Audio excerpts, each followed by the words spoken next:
പലപ്പോഴും വർഷങ്ങൾ കഴിഞ്ഞാൽ ഇങ്ങനൊരു സംവാദം ഉണ്ടായിരുന്നു എന്നും അന്ന് ഇന്നിന്ന കാര്യങ്ങളൊക്കെ പറഞ്ഞപ്പോൾ മുജാഹിദുകൾ അമ്പേ പരാജയപ്പെട്ടു പോയി എന്നും സുന്നത്ത് ജമാഅത്തിന്റെ ആളുകൾ എന്ന് അവകാശപ്പെടുന്ന ആളുകൾ പറയുമ്പോൾ പല ആളുകളും തെറ്റിദ്ധരിച്ചേക്കാൻ ഇടയുണ്ട്. അതുകൊണ്ട് തന്നെ വസ്തുതകൾ ശരിയായ രൂപത്തിൽ നാം മനസ്സിലാക്കേണ്ടതുണ്ട്. ഞാൻ ആമുഖമായി കേൾപ്പിച്ചത് സൂറത്തുൽ ഹശ്റിലെ ഒരു വചനമാണ്.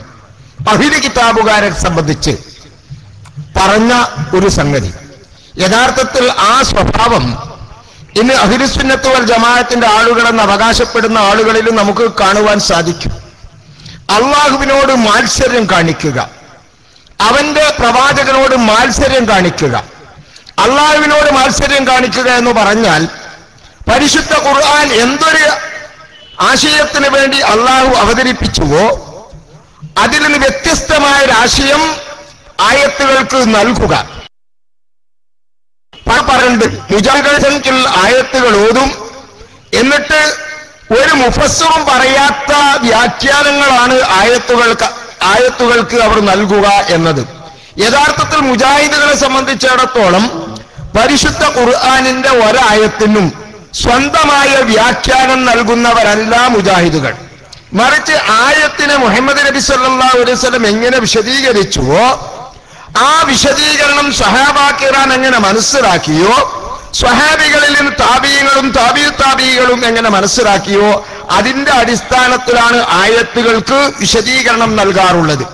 അതുപോലെ തന്നെ ഹദീസുകൾ മുഹദ്ദിസുകൾ ലോക മുസ്ലിങ്ങൾ മനസ്സിലാക്കിയിട്ടുള്ള ആ രൂപത്തിലാണ് ലോക മുസ്ലിം ഹദീസ് പണ്ഡിതന്മാർ സമൂഹത്തിന് ഹദീസുകൾ എങ്ങനെ വ്യാഖ്യാനിച്ചുവോ ആ രൂപത്തിൽ വ്യാഖ്യാനിക്കണം എന്ന് വാശിയുള്ളവരാണ് മുജാഹിദുകൾ. അതാണ് യഥാർത്ഥത്തിൽ പ്രമാണം. എന്നാൽ അതിൽ നിന്നും വ്യത്യസ്തമായി സ്വന്തം വ്യാഖ്യാനങ്ങൾ നൽകി വരികയാണ്. അതാണല്ലോ നേരത്തെ ജനാബ് ഉമർ സുല്ലമി അവர்களுം അതുപോലെ അബ്ദുസ്സലാം സുല്ലമി അവர்களுമൊക്കെ അവരുടെ പ്രസംഗത്തിൽ വിശദമാക്കിയിട്ടുള്ളത്.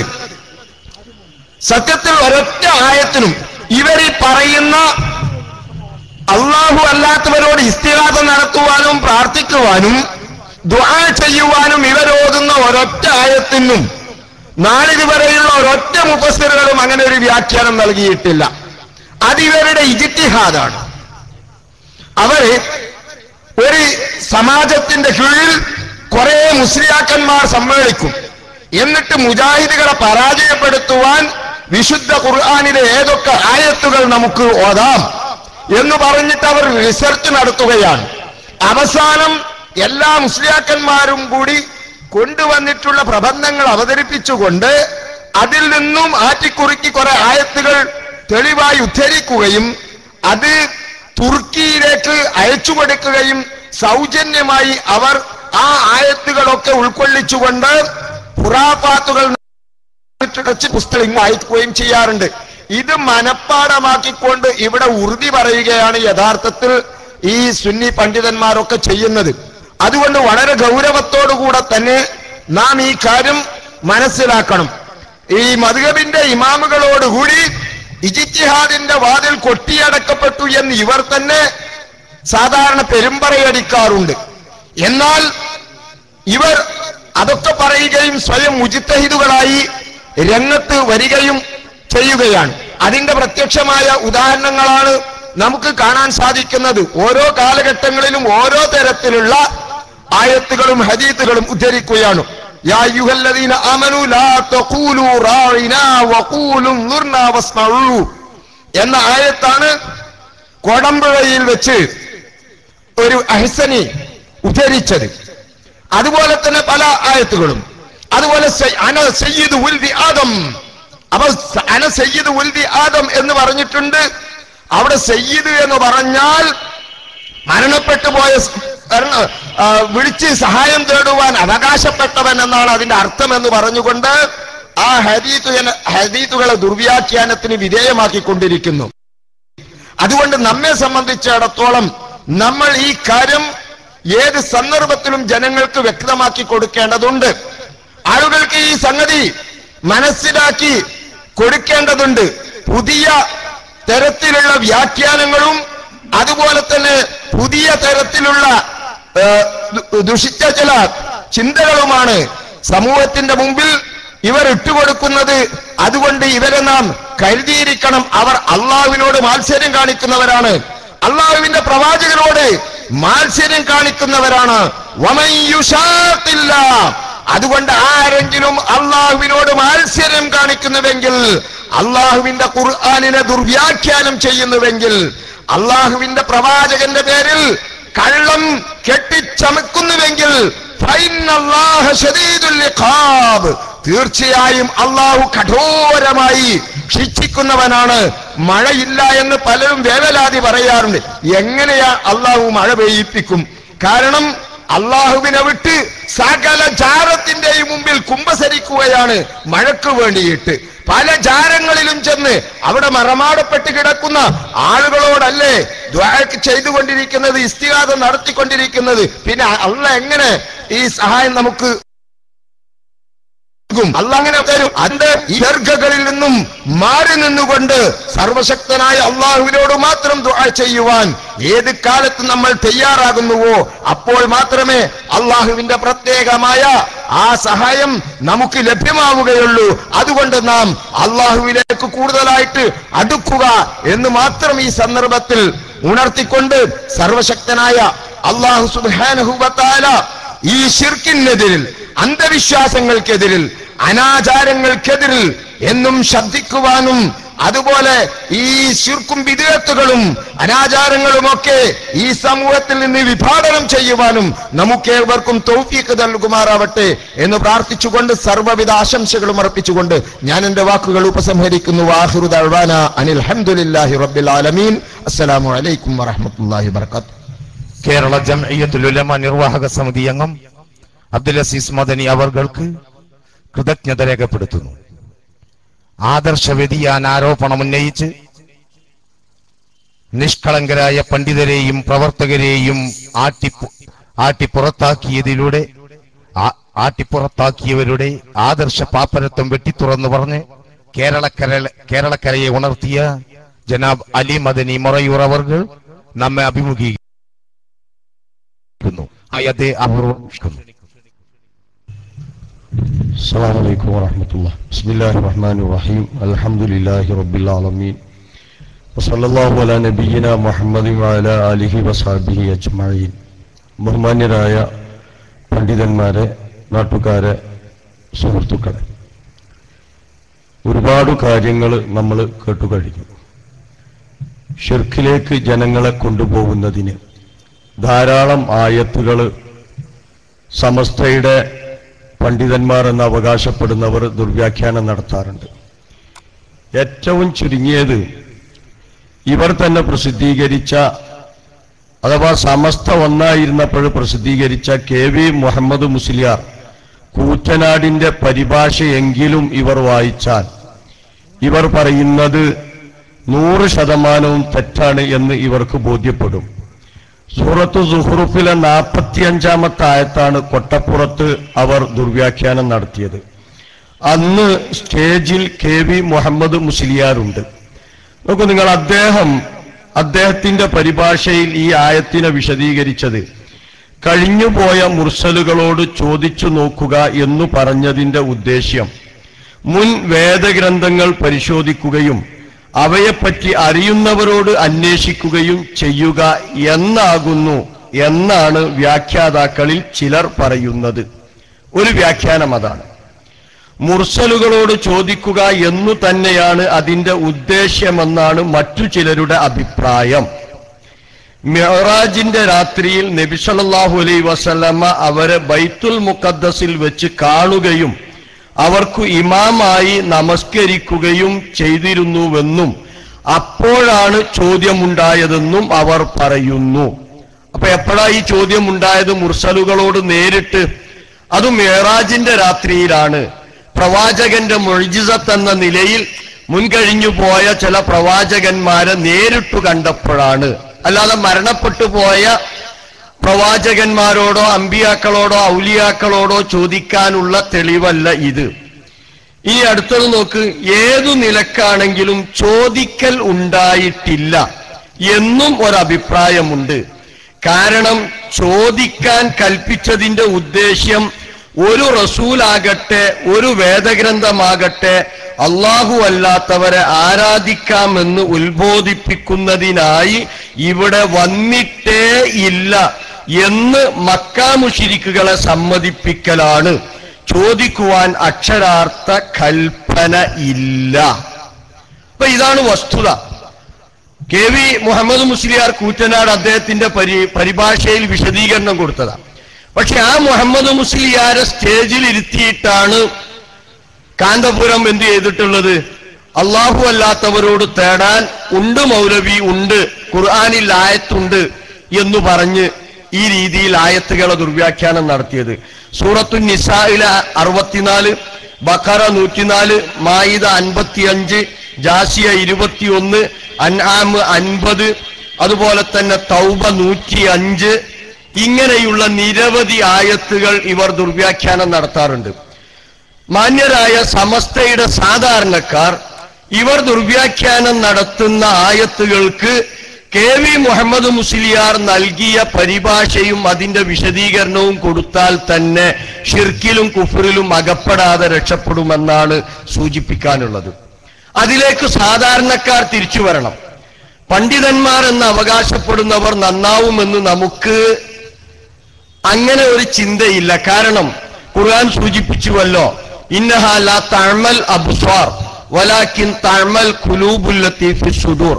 കണ്ണുകൾക്കല്ല യഥാർത്ഥത്തിൽ അന്ധത ബാധിക്കുന്നത്, എന്നാൽ നെഞ്ചകത്തുള്ള ഹൃദയത്തിനാണ് അന്ധത ബാധിക്കുന്നത്.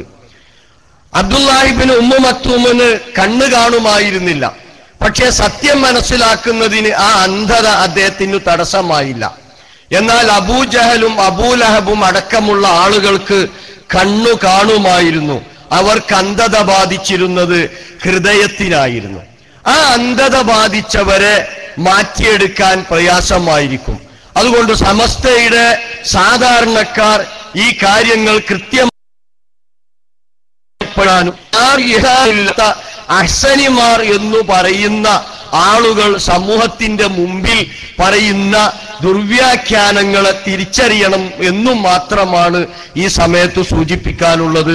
അള്ളാഹു നമ്മെല്ലാം അനുഗ്രഹിക്കുമാറാവട്ടെ. മദനിക്ക് നന്ദി രേഖപ്പെടുത്തും. സത്യം സത്യമായി പറയുന്നിടത്ത് അള്ളാഹുവിന്റെ വജിഹ് മാത്രമേ നോക്കേണ്ടതുള്ളൂ. ഗുരുനാഥരും കുടുംബവും സുഹൃത്തുക്കളും സത്യത്തിന്റെ എതിർപക്ഷത്താണെങ്കിൽ പോലും സത്യം പറയാൻ വല്ലാത്ത ആർജവം തന്നെ വേണം. സംഘടനാ പ്രശ്നങ്ങളിൽ കൃത്യത വ്യക്തമായി പഠിപ്പിക്കാൻ ധീരതയോടെ മുന്നോട്ട് വന്ന ബഹുമാനപ്പെട്ട പണ്ഡിതൻ അബ്ദുൽ ലത്തീഫ് കരുമ്പിലാക്കൽ സംസാരിക്കുന്നു. അതിനായി അദ്ദേഹത്തെ ആദരപൂർവ്വം ക്ഷണിക്കുന്നു.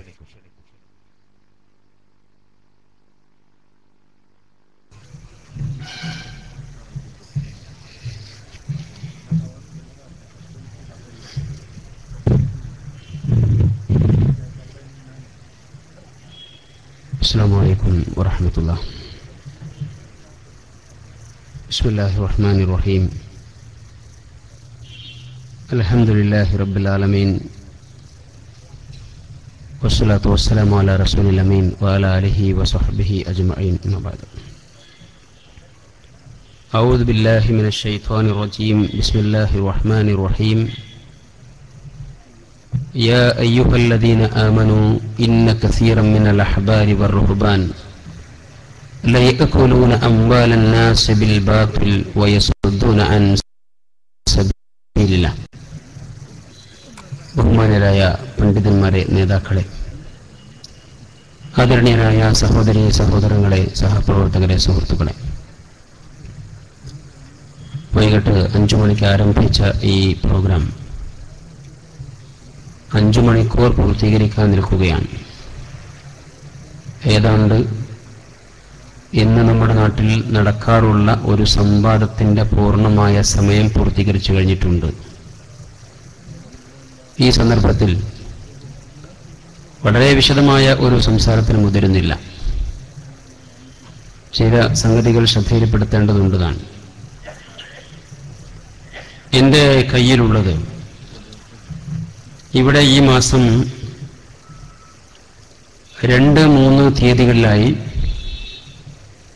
ചില സുഹൃത്തുക്കൾ സംഘടിപ്പിച്ചിരിക്കുന്ന കൊട്ടപ്പുറം സംവാദത്തിന്റെ 30ാം വാർഷികം എന്ന പേരിൽ നടത്തിയ പ്രോഗ്രാമിലേക്ക് എന്നെ ക്ഷണിച്ചുകൊണ്ട് നൽകിയിരിക്കുന്ന ഒരു കത്താണ്.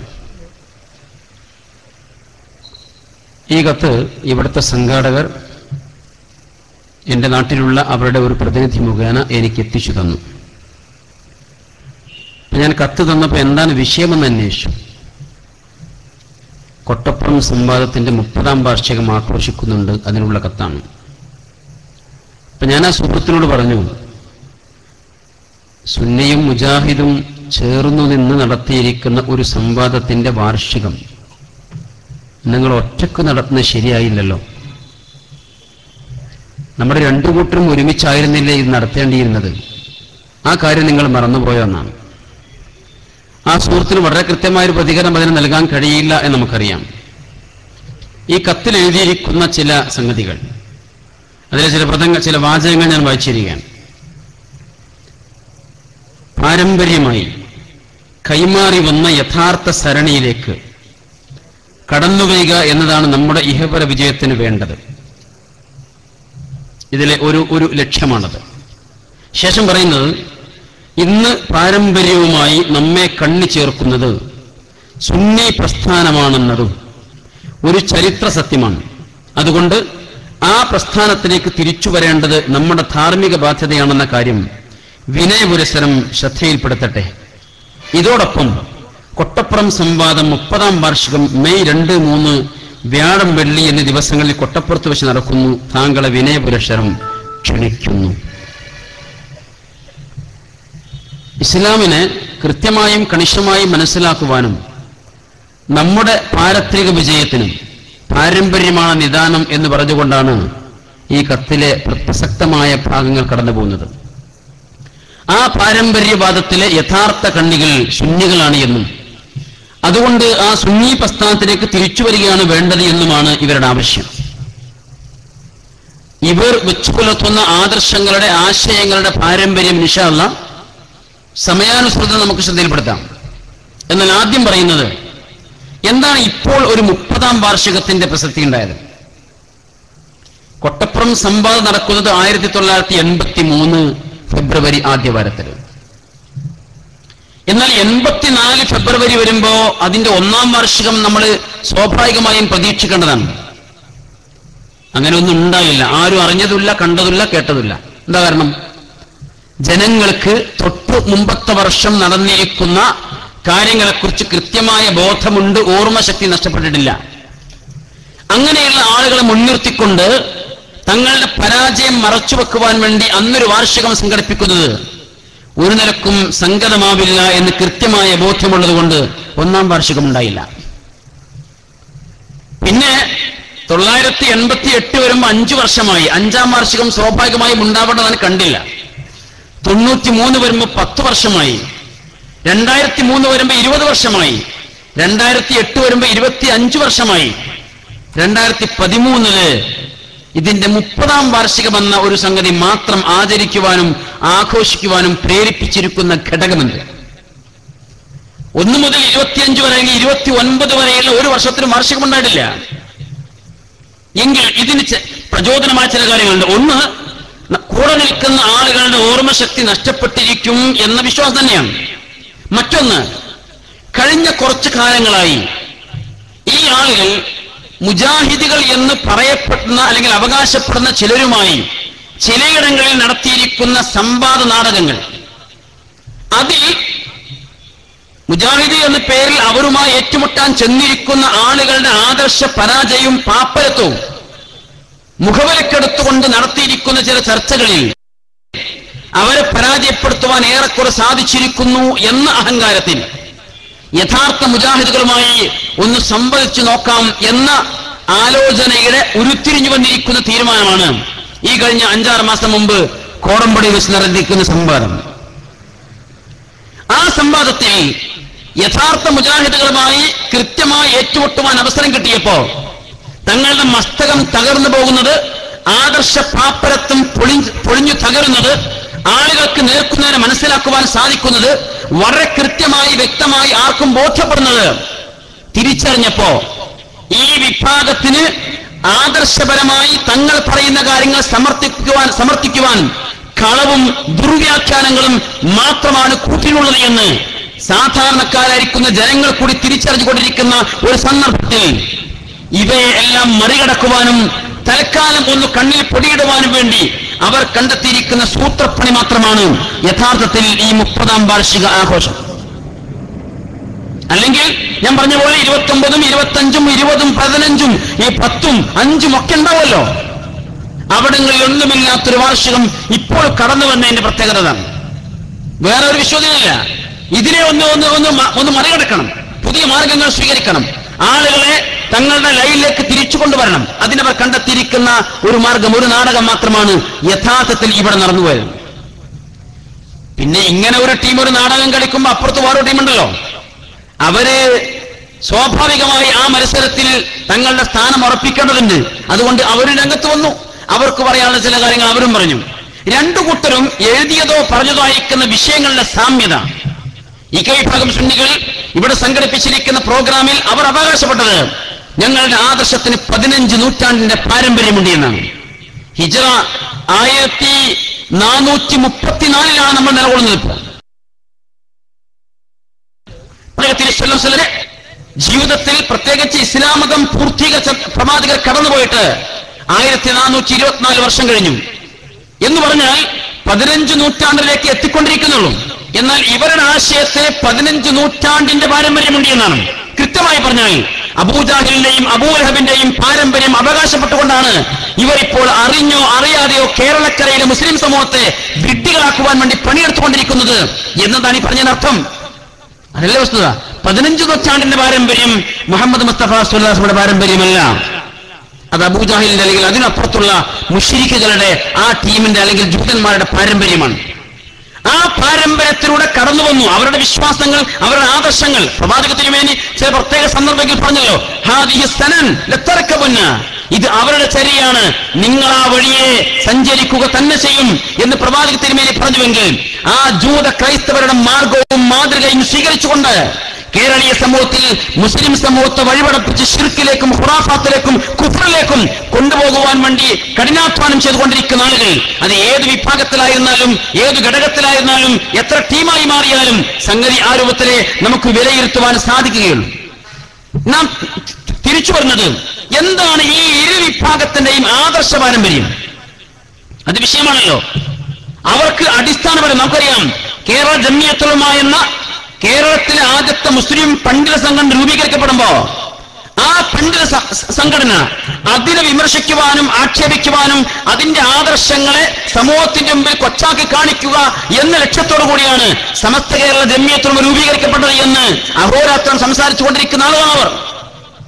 എന്താണ് മുജാഹിദ് പ്രസ്ഥാനത്തിന്റെ ആദർശത്തോട് അവർക്ക് പറയാനുള്ളത്? മുജാഹിദ് പ്രസ്ഥാനത്തിന് ഏതു കാലഘട്ടങ്ങളിലും എന്നും മുസ്ലിമോത്തിൽ ഉറക്കെ പറയുവാനുള്ള ആദർശവാക്യം പ്രാർത്ഥന അല്ലാഹുവോട് മാത്രം.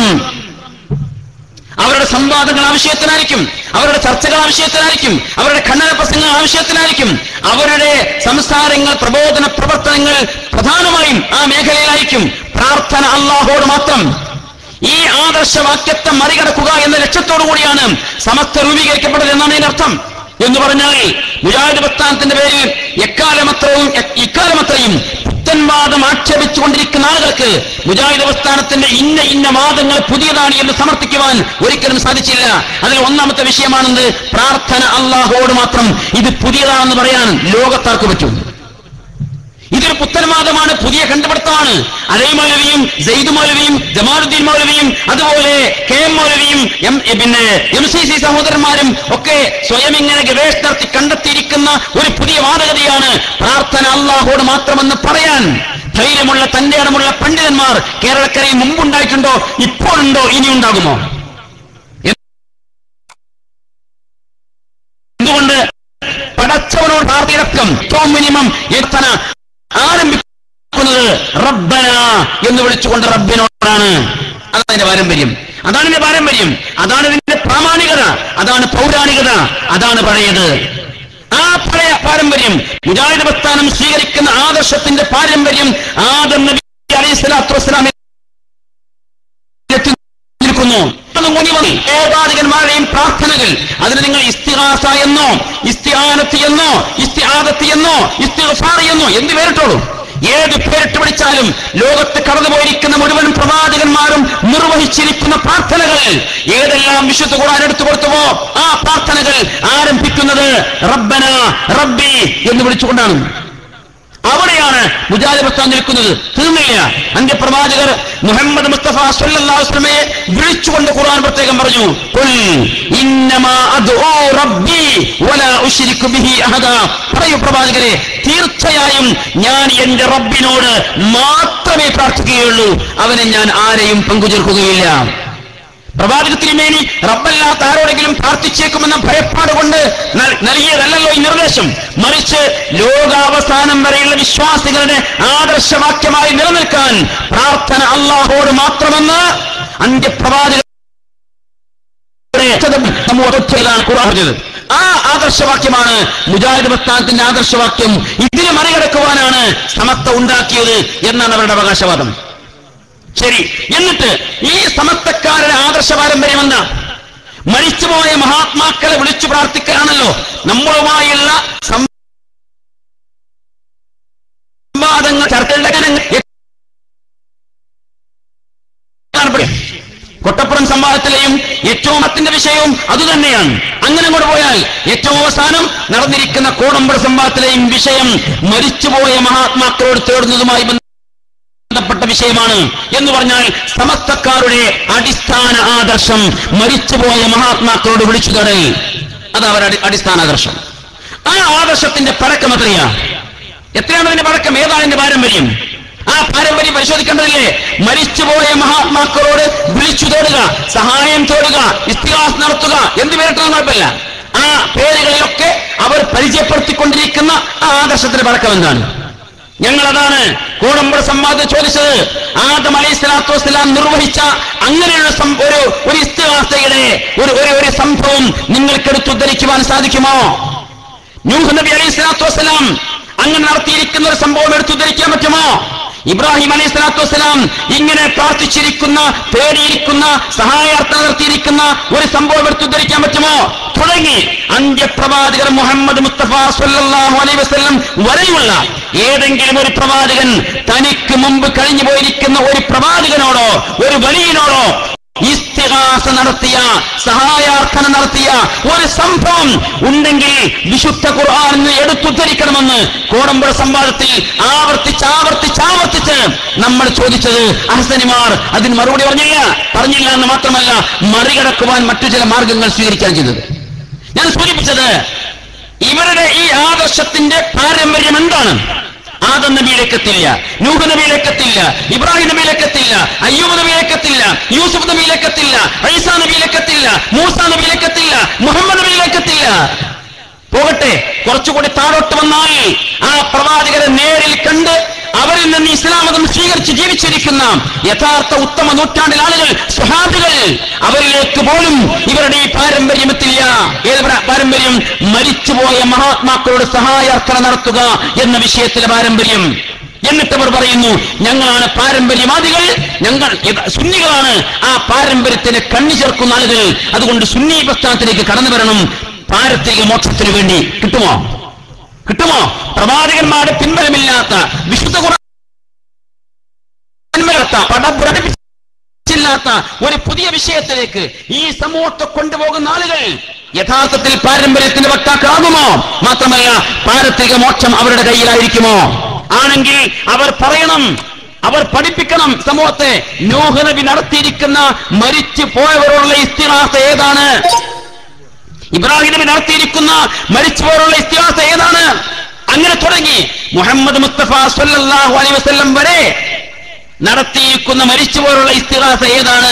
അത് കൃത്യമായി കണിശമായി ഈ സമൂഹത്തിന് മുമ്പിൽ സമർത്ഥിക്കുവാൻ ഏതെങ്കിലും ഒരു മുസ്ലിയാർക്ക്, ഒരു പണ്ഡിതന്, സമത്വ നേതാവിന് ഇന്നോളം സാധിച്ചിട്ടില്ല. നാളെ സാധിക്കുമെന്ന് ഇതാണ് അതുകൊണ്ടാണ് ആവശ്യത്. നിങ്ങൾ വിളിക്കുന്ന പാരമ്പര്യം ഏതാണ് പാരമ്പര്യം? ഇത് മാത്രമല്ല, മുജാഹിദ് പ്രസ്ഥാനം മുന്നോട്ട് വെക്കുന്ന ഏത് വിഷയം പരിശോധിക്കൂ, അതിന് മറുപടി പറയലും അതിനെ മറികടക്കലുമാണല്ലോ സമസ്തയുടെ ലക്ഷ്യം. എങ്കിൽ മുജാഹിദ് പ്രസ്ഥാനം സ്വീകരിച്ചിരിക്കുന്ന ഏതെങ്കിലും ആദർശത്തെ മറികടക്കുവാൻ നിങ്ങൾ മുന്നോട്ട് വെക്കുന്ന പ്രമാണങ്ങൾക്ക് ഇസ്ലാമികമായി പിൻബലം എന്താണ്? പാരമ്പര്യം പറയണം. വിശുദ്ധ ഖുർആനിലൂടെ, പ്രവാചകചര്യയിലൂടെ. മുജാഹിദ് പ്രസ്ഥാനം നിങ്ങൾക്ക് കുറച്ച് കാര്യം പഠിപ്പിച്ചിട്ടുണ്ട്. 924 കേരള ജംഇയ്യത്ത് രൂപീകരിക്കുമ്പോ അതിന് ഇസ്ലാമിലെ പ്രമാണം എന്താണെന്ന് നിങ്ങൾ ചോദിച്ചല്ലോ. ആ ചോദ്യത്തിന് വിശുദ്ധ ഖുർആൻ ആയത്തോതി മറുപടി പറഞ്ഞപ്പോ നിങ്ങൾ ഓതിയത് ആയത്താണ്, ഞങ്ങൾക്ക് വേണ്ട ദലീലാണ് എന്ന് ചോദിച്ചിരിക്കുന്ന ആളുകൾ. ആ ദലീൽ എന്താ അവർ ഉദ്ദേശിച്ചത്? പാഴ കിതാബുകൾ അല്ലെങ്കിൽ മദ്ഹബിന്റെ പണ്ഡിതന്മാർ അവരെന്ത് പറഞ്ഞു എന്നാണ് അവർക്ക് അറിയേണ്ടത്. എന്നാൽ വിശ്വാസരംഗത്ത് 2 മദ്ഹബുകളും കർമ്മരംഗത്ത് 4 മദ്ഹബും സ്വീകരിക്കണമെന്ന് ആവശ്യപ്പെട്ടുകൊണ്ടിരിക്കുന്ന ആളുകൾ ഇന്ന് മുജാഹിദുകളായി നടത്തിക്കൊണ്ടിരിക്കുന്ന സംവാദങ്ങളിൽ, വ്യവസ്ഥകളിൽ ആദ്യം എഴുതുന്നു പ്രമാണങ്ങൾ. 1-ാമത്തെ പ്രമാണം വിശുദ്ധ ഖുർആൻ, 2-ാമത്തെ പ്രമാണം സ്വഹീഹായ ഹദീസുകൾ, 3-ാമത്തെ പ്രമാണം സ്ഥിരപ്പെട്ട ഇജ്മാ, 4-ാമത്തെ പ്രമാണം വ്യക്തമായ ഖിയാസ്. അവിടേക്ക് നിങ്ങളെ കൈപിടിച്ചു കൊണ്ടുവന്നത് മുജാഹിദ് പ്രസ്ഥാനമാണ്. ആ പ്രസ്ഥാനത്തിലേക്ക് പ്രമാണങ്ങളെ സ്വീകരിക്കുവാൻ നിങ്ങൾക്ക് സാധിച്ച പോലെ ആദർശത്തെയും സ്വീകരിക്കുവാൻ നിങ്ങൾക്ക് സാധിക്കുമെങ്കിൽ ഇനിയും കടന്നു വരാം. അതിന്റെ അനന്തരമായ സംഗതിയാണ് അവിടെ ഉള്ളത്. നമുക്കറിയാം, കൊട്ടപ്പുറം സംവാദം മുജാഹിദ് പ്രസ്ഥാനത്തെ അമ്പെ പരാജയപ്പെടുത്തുകയും സുന്നികൾക്ക് വൻ വിജയം നൽകുകയും ചെയ്തിരിക്കുന്ന സംഗതിയാണ് എന്നാണല്ലോ പലയിടങ്ങളിലും അറിയാത്തവരെ ബോധ്യപ്പെടുത്തുവാൻ വേണ്ടി ശ്രമിക്കാറുള്ളത്. എന്നാൽ കൊട്ടപ്പുറത്ത് ചരിത്രം 983 മുജാഹിദ് പ്രസ്ഥാനത്തിന്റെ ഏതാനും പ്രവർത്തകന്മാർക്ക് കൊട്ടപ്പുറത്ത് നമസ്കരിക്കുവാൻ ഒരു ഓല ഷെഡ് ഉണ്ടായിരുന്നു. ഒരു ഓല ഷെഡ്. അവിടുന്ന് ഇങ്ങോട്ട് മുജാഹിദ് പ്രസ്ഥാനത്തിന്റെ പ്രവർത്തകന്മാർക്ക്, അതിലേക്ക് കടന്നു വരുന്ന ആളുകൾക്ക് ആരാധനകൾ നിർവഹിക്കുവാൻ വേണ്ടി ആ ഷെഡ് ഇങ്ങനെ വലുതായി വിപുലീകരിച്ച് ഇന്ന് അവിടെ കയറുന്ന, നമസ്കരിക്കുന്ന, മറ്റു ആരാധനകൾ പങ്കെടുക്കുന്ന സ്ത്രീ പുരുഷന്മാരുടെ എണ്ണവും ഈ നാട്ടിലെ, ഈ പ്രദേശത്തെ മാത്രം മുജാഹിദ് പ്രസ്ഥാനത്തിന്റെ വളർച്ചയും വലിപ്പവും മാത്രം വിലയിരുത്തിയാൽ മനസ്സിലാകും അത് ഈ സംവാദം നടന്നിരിക്കുന്ന ഈ പ്രദേശത്ത് എന്ത് മാറ്റമുണ്ടാക്കിയെന്ന്. എന്നിട്ടാ ഈ വർത്താനം പറയാനുള്ളത് അത് പിന്നെ മുജാഹിദ് പ്രസ്ഥാനം ഉത്തരം മുട്ടി പരാജയപ്പെടുന്നത്. ഇവിടെ കേട്ടല്ലോ, ശരീമുണ്ട് അബ്ദുൽ ഹമീദ് മദനി വളരെ വ്യക്തമായ വിഷയം പറഞ്ഞു. മുജാഹിദ് പ്രസ്ഥാനത്തിന് മുട്ടിയിട്ടുണ്ടെങ്കിൽ മുട്ടിയത് ഉത്തരമല്ലല്ലോ, ചോദ്യമാകുമല്ലോ. ചോദ്യം മുട്ടില്ല എന്നും ഉത്തരമാകും മുട്ടുക എന്നും കൃത്യമായി അറിയുന്നവർ കാര്യം മനസ്സിലാക്കി. ഉത്തരം മുട്ടിയത് നൽകിയിരിക്കുന്ന കോഡുകൾ എന്താണ് എന്ന് പിൽക്കാലത്ത് ഈ കൈഭാഗത്തിന്റെ പ്രസിദ്ധീകരണങ്ങൾ എഴുതി. താടിയിൽ ചൊറിയുമ്പോ ഉറക്കെ കൂവി വിളിക്കണം, തലയിൽ ചൊറിയുമ്പോ കല്ലെറിയണമെന്ന് നേരത്തെ ഞങ്ങൾ സിഗ്നൽ കൊടുത്തിരുന്നു എന്ന് ഉസ്താദ് അങ്ങനെയാ ചെയ്തത് എന്ന് ഇവിടുത്തെ ഈ വിഭാഗം സുന്നികൾ അവരുടെ പ്രസിദ്ധീകരണങ്ങളിലൂടെ ഈ കേരളക്കരയും അറിയിച്ചിട്ടുണ്ട്. അങ്ങനെ മുട്ടിയത്. ആ മുട്ടല് ആളുകൾക്ക് കൃത്യമായി അറിയുമെന്നതുകൊണ്ടാണ് ഞാൻ സൂചിപ്പിച്ച പോലെ 1-ാം വാർഷികവും 2-ാം വാർഷികവും 4-ാം വാർഷികവും ഇല്ലാതെ പോയത്. അതൊക്കെ അറിയുന്ന, അതൊക്കെ മനസ്സിലാക്കുന്ന ആളുകൾ ഏറെക്കുറെ കണ്ണടക്കുകയും ബാക്കിയുള്ളവർക്ക് കാര്യങ്ങൾ ഓർമ്മയില്ലാതെ വരികയും ചെയ്യുന്ന ഈ സന്ദർഭത്തിൽ ഒരു വാർഷികം വെക്കുമ്പോ അതിന്റെ സംഗതികൾ ഇതൊക്കെയാണ് എന്ന് സൂചിപ്പിച്ചതാണ്. ഇത് വളരെ വ്യക്തമല്ലേ? കാര്യങ്ങൾ വളരെ വ്യക്തമാണ്. അപ്പോ മുജാഹിദ് പ്രസ്ഥാനം മുന്നോട്ട് വെക്കുന്ന ആദർശധാരക്കെതിരെ പ്രതികരിക്കാൻ ഒരു നിലക്കും സാധിച്ചിട്ടില്ല. പ്രമാണങ്ങളുടെ വിഷയത്തിൽ മുജാഹിദുകൾ പറഞ്ഞിടത്തേക്ക് നിങ്ങൾ കടന്നു വന്നു. ആദർശത്തിന്റെ വിഷയത്തിലും മുജാഹിദുകൾ പഠിപ്പിച്ചിടത്തേക്ക് നിങ്ങൾ കടന്നു വന്നാൽ അത് നിങ്ങളുടെ പാരത്രിക മോക്ഷത്തിന് ഗുണകരമാകും എന്നാണ് ഞങ്ങൾക്ക് നിങ്ങളെ തിരിച്ചു വിളിക്കാനുള്ളത്.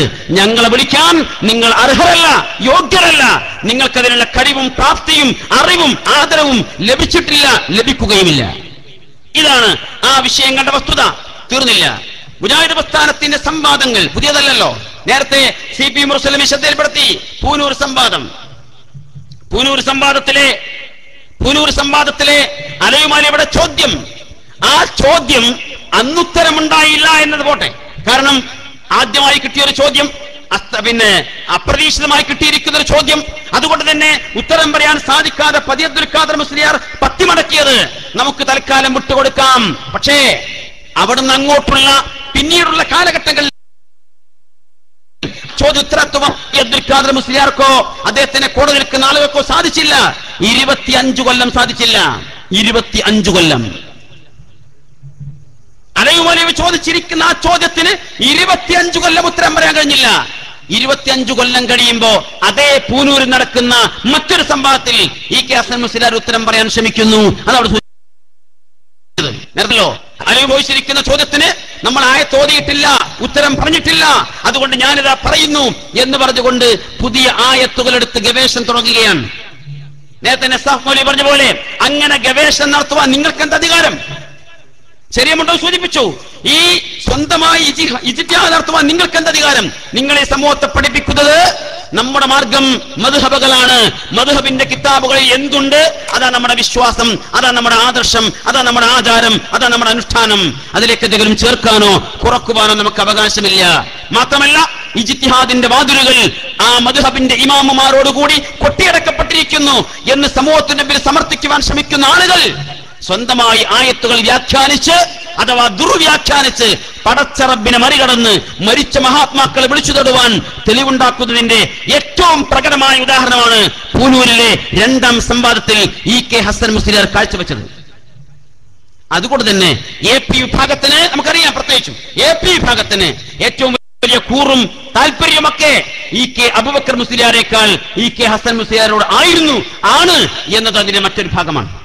കാരണം ഈ ദുർവ്യാഖ്യാന പരമ്പരകൾക്ക് കൃത്യമായ നേതൃത്വം കൊടുത്തത് അല്ലെങ്കിൽ തുടക്കം കുറിച്ചത് വിശുദ്ധ ഖുർആന്റെ ആയത്തുകളെ അല്ലാഹു അല്ലാത്തവരെ വിളിച്ചു പാർത്തിക്കുവാൻ തെളിവായി ഉദ്ധരിക്കുക എന്ന പടച്ചവരെയും പരലോകത്തെയും വിശ്വാസമില്ലാത്ത ഏർപ്പാട് തുടങ്ങി വെച്ചത് അവിടെയാണ്.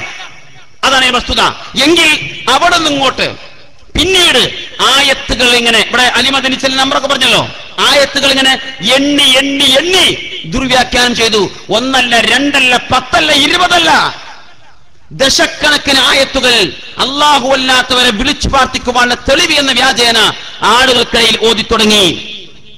അപ്പോ നമ്മൾ എന്ത് ചെയ്തു? ഇങ്ങനെ ഓതിയാൽ ഓതുന്നത് വള്ളക്കുപ്പാട്ട ആൾക്കാരാണ്, മുസ്ലിയാക്കന്മാരാണ്, ആലിമികളാണെന്ന് ആളുകൾ തെറ്റിദ്ധരിക്കുന്നവരാണ്, ജനങ്ങൾ ബഹുമാനിക്കുന്നവരാണ്. അങ്ങനെയുള്ളവർ ഖുർആനിന്റെ ആയത്തുകൾ ഓതിയിട്ട് മരിച്ചുപോയ മഹാത്മാക്കളോട് വിളിച്ചു തേടുവാൻ തെളിവുണ്ട് എന്ന് സമർത്ഥിക്കുവാൻ ശ്രമിച്ചാൽ സാധാരണക്കാരായ നിഷ്കളങ്കരായ ആളുകൾ കരുതും, അല്ല, നമ്മുടെ ഉസ്താദുമാരുടെ കയ്യിൽ തെളിവുണ്ട്, പ്രമാണങ്ങളുണ്ട്, അവർ ഓതുന്നത് ഖുർആനാണ്, അതുകൊണ്ട് നമുക്ക് ഇതേ മാർഗത്തിൽ മുന്നോട്ട് പോകാം എന്ന് ധരിച്ച് ആ വഴിയെ സഞ്ചരിക്കുവാൻ അവർ ശ്രമിക്കും എന്ന് മനസ്സിലാക്കിയത് കൊണ്ടാണ് കോടമ്പുഴ സംവാദത്തിൽ ചോദ്യത്തിന്റെ ആശയത്തിൽ മാറ്റമില്ലാതെ ചോദ്യത്തിന്റെ രൂപം ഒന്ന് മാറ്റിക്കൊടുത്തത്. ഞങ്ങൾ അത്ര ചെയ്തുള്ളൂ. കോടമ്പുഴ സംവാദത്തിൽ ചോദ്യരൂപങ്ങൾ അവരെ പ്രയാസപ്പെടുത്തിയ ആ വിഷയത്തില ചോദ്യം പഴയ തന്നെയാണ്. മരിച്ചുപോയ മഹാത്മാക്കളെ വിളിച്ചു തൊടുവാൻ വിശുദ്ധ ഖുർആനിൽ തെളിവുണ്ടോ എന്ന് ചോദിച്ചാൽ തെളിവുകൾ ഇവർ നിരത്തും ദുർവ്യാഖ്യാന പരമ്പരകളിലൂടെ. എന്നാൽ മരിച്ചുപോയ മഹാത്മാക്കളോട് മുൻകഴിഞ്ഞ പ്രവാചകന്മാർ ആരെങ്കിലും തേടിയ സഹായാർത്ഥന നടത്തിയ ഒരു സംഭവം ഖുർആനിൽ നിന്ന് എടുത്തുദ്ധരിക്കണം എന്ന് പറഞ്ഞാൽ വിയർക്കും, ബേജാറാകും, കറുപ്പ് പിന്നെയും കറുക്കും, പിന്നെ ചുവക്കും. അതിന്റെ പ്രതികരണങ്ങളാണ് കോടമ്പുഴ സംവാദത്തിൽ കണ്ടത്. കാരണം സംഭവങ്ങൾ ചോദിച്ചാൽ സംഭവം തന്നെ കിട്ടണല്ലോ. ഇന്ന സംഭവം ഈ ഇന്നറബത്തിൽ അള്ളാഹുവിന് പുറമെ മരിച്ചുപോയ ഇന്ന മഹാത്മാവിനോട് തേടിയിരിക്കുന്നു എന്ന് ഖുർആനിലെ ഇത്രാം നമ്പർ സൂറത്ത്, ഇത്രാം നമ്പർ ആയത്ത് എന്ന് പറയാൻ സാധിക്കണം. അപ്പോഴേ ആ ചോദ്യത്തിന് ഉത്തരമാവുകയുള്ളൂ. എന്നാൽ ഒരിക്കൽ പോലും ആ ചോദ്യത്തിന് ആ രൂപത്തിൽ ഉത്തരം പറയാൻ കഴിയാത്തവർ അത് മറച്ചു വെക്കുവാനുള്ള തത്രപ്പാടാണ് ഇപ്പോൾ നടത്തിക്കൊണ്ടിരിക്കുന്നത്. അതിലോ കൃത്രിമങ്ങളിൽ ഞാൻ പറഞ്ഞല്ലോ, അതിൽ ഡോക്ടറേറ്റ് കിട്ടേണ്ട ആളുകൾ ഇവിടെ നേരത്തെ ആരോ സൂചിപ്പിച്ചു തോന്നുന്നു. കോടമ്പുഴ സംവാദത്തിൽ നമ്മൾ ധരിച്ചിരിക്കുന്ന കുപ്പായത്തിന്റെ കളർ പോലും അവർ കാസറ്റ് ഇറക്കുമ്പോൾ മാറിപ്പോകും നമ്മൾ കണ്ടു. കറുത്ത കുപ്പായം വെളുത്ത കുപ്പായമാവുക. ഞാനും കുറെ നോക്കുമ്പോൾ തോന്നി അത് റിഫ്ലക്ട് ആയിരിക്കും, അങ്ങനെ തോന്നിയതാവുന്നാം. ശരിക്കും പരിശോധിച്ചപ്പോഴോ ഹാഫ് കൈയുള്ള കുപ്പായം ഫുൾ കൈ ആയി മാറിയിട്ടുണ്ട്. അത്ര ഇതൊക്കെ സമീപകാലത്ത് സംവാദം കഴിഞ്ഞ് ഒരാഴ്ചക്കകം ഇറക്കുന്ന CD-യിലാണ് ഈ തട്ടിപ്പ് നടത്തി വച്ചിരിക്കുന്നത്. അങ്ങനെയുള്ള ആളുകൾക്ക് ഈ വിഷയത്തിൽ എന്തെല്ലാം തട്ടിപ്പുകൾ നടത്താൻ പറ്റും. ഏതായിരുന്നാലും ആ അഹ്സനിമാരുടെ പവറും അവരുടെ പ്രത്യേകതയും നമുക്കൊന്ന് പരിചയപ്പെടാൻ നന്നാകുമെന്ന് തോന്നുന്നു. കോടമ്പുഴയിലെ അവർ നാം അങ്ങോട്ട് ചോദിച്ചിരിക്കുന്ന ചോദ്യത്തിന് അവർ നൽകുന്ന മറുപടി നമുക്ക് ഇവിടെ ഒന്ന് കാണാൻ പറ്റുമെന്നോ. തിന് തെളിവായി ഉദ്ധരിക്കുന്നത്. അതുകൊണ്ട് വീണ്ടും ചോദിക്കുന്നു, ഏതു പ്രവാചകൻ, മരിച്ചുപോയ ഏത് പ്രവാചകരെ എപ്പോൾ വിളിച്ചു തേടി, എപ്പോൾ ഇസ്തിഗാസ് നടത്തി? ഒരു സംഭവം പറയാൻ പറ്റോ? ഇബ്രാഹിം അലൈഹി സ്വലാത്തു വസ്സലാം തനിക്ക് കുഞ്ഞില്ലാതിരുന്നപ്പോ തൊട്ടുമ്പ് കഴിഞ്ഞു പോയിരിക്കുന്ന മറ്റൊരു പ്രവാചകനോട് തേടുകയാണോ ചെയ്തത്? അതല്ല ഖുർആൻ പറഞ്ഞ പോലെ റബ്ബി ഹബ്ലി മിനസ് സ്വാലിഹീൻ, പടച്ചോനെ എനിക്കൊരു കുഞ്ഞു തരേണമേ എന്ന് പ്രാർത്ഥിക്കുകയാണോ ചെയ്തത്? അയ്യൂബ് അലൈഹി സ്വലാത്തു വസ്സലാം രോഗബാധിതനായപ്പോ തനിക്കുമ്പ് കഴിഞ്ഞു പോയിരിക്കുന്ന പ്രവാചകരോട് ഇസ്തിഗാസ് നടത്തുകയാണോ ചെയ്തത്? അതല്ല എന്ന് റബ്ബിനോട് തേടുകയാണോ ചെയ്തത്? അങ്ങനെയുള്ള മറുപടിയാണ് കിട്ടേണ്ടത്. എങ്കിൽ ആ നിലക്ക് പ്രവാചകന്മാർ മനുഷ്യാത്മാവോട് ഇസ്തിഗാസ് നടത്തിയ ഒരു സംഭവം ഉണ്ടെങ്കിൽ അത് ഉദ്ധരിക്കണം, സംഭവം ഉദ്ധരിക്കണം.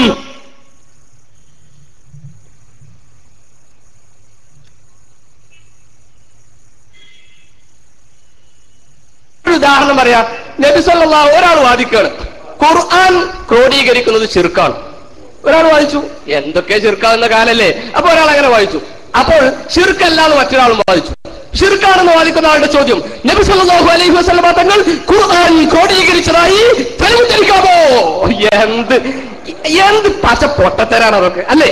സംഗതിയിൽ അങ്ങനൊന്നും പറയാൻ പാടില്ല. പക്ഷെ ഇങ്ങനത്തെ പൊട്ടത്തരം പറഞ്ഞാൽ അതല്ലാതെ എന്താ ചെയ്യാ? അതുകൊണ്ട് ഇൻഷാ അല്ലാഹ് കിതാബിന്റെ കയ്യിലുണ്ട്. പക്ഷേ ഒരു ബിലോ ആവറേജിന്റെയും താഴെയാണ് എന്നാണ് എനിക്ക് പറയാനുള്ളത്. ഒന്നാമതായി മരിച്ചുപോയ മഹാത്മാക്കളോട് പ്രവാചകന്മാരാരെങ്കിലും തേടിയ, ഇസ്തിഗാസ് നടത്തിയ ഒരു സംഭവം വിശുദ്ധ ഖുർആൻ എടുത്തുദ്ധരിക്കാമെന്നാണ് ആ ചോദ്യം. ഇത് ഫൈസൽ ഹാസനി ഇടപെടുന്ന തന്നെ ഒരു 3-4 തവണ നൗഷാദ് ഹാസനി ഉത്തരം പറഞ്ഞിട്ട് എത്താത്തോണ്ടാ. അയാൾ ഒരുപാട് പറഞ്ഞു നോക്കിയിട്ടുണ്ട്, പക്ഷെ എത്തിയിട്ടില്ല. കാരണം എന്താ? ഉത്തരം കിട്ടുന്നില്ല, ഉത്തരം വരുന്നില്ല, ആയത്തിറങ്ങുന്നില്ല. ഈ സംഭവം തെളിയിക്കാവുന്ന ഒരു സംഗതിയും വരുന്നില്ല. അവസാനം ഇയാളിറങ്ങി കണ്ടുപിടിച്ചെന്താ? ആ ചോദ്യം ശരിയല്ല. പൂനൂരില് അന്ന് പതി അബ്ദുൽ ഖാദർ മുസ്ലിയാർ നടത്തിയിരിക്കുന്ന അതേ തന്ത്രം അലി മൗലവി മരിച്ചുപോയ മഹാത്മാക്കളോട് വിളിച്ചു തരാൻ വിശുദ്ധ ഖുർആനിൽ തെളിവുണ്ടോ എന്ന് ചോദിക്കുമ്പോ പതി അബ്ദുൽ ഖാദർ മുസ്ലിയാർ കൊടുത്ത മറുപടി ചോദ്യം ശരിയല്ല എന്നാണ്. എന്നല്ല, അത് ഉത്തരമായിരുന്നില്ല. അതേ മാർഗമാണ് ഫൈസൽ ഹസനി ഈ സംവാദത്തിൽ ചെയ്തത്. ചോദ്യം ശരിയല്ല, ബിലോ ആവറേജിനും താഴെയാണ് ആ ചോദ്യം. എന്തുകൊണ്ട്? വിശുദ്ധ ഖുർആനിൽ നിന്ന് ഒരു വിഷയത്തിൽ തെളിവോയിച്ചതോ? നിങ്ങളുടെ വിഭാഗത്തിന്റെ ഏറ്റവും അടിസ്ഥാനപരമായ ആദർശം എന്താ? മരിച്ചുപോയ മഹാത്മാക്കളോട് വിളിച്ചു തേടുന്നതാണ്, അല്ലേ?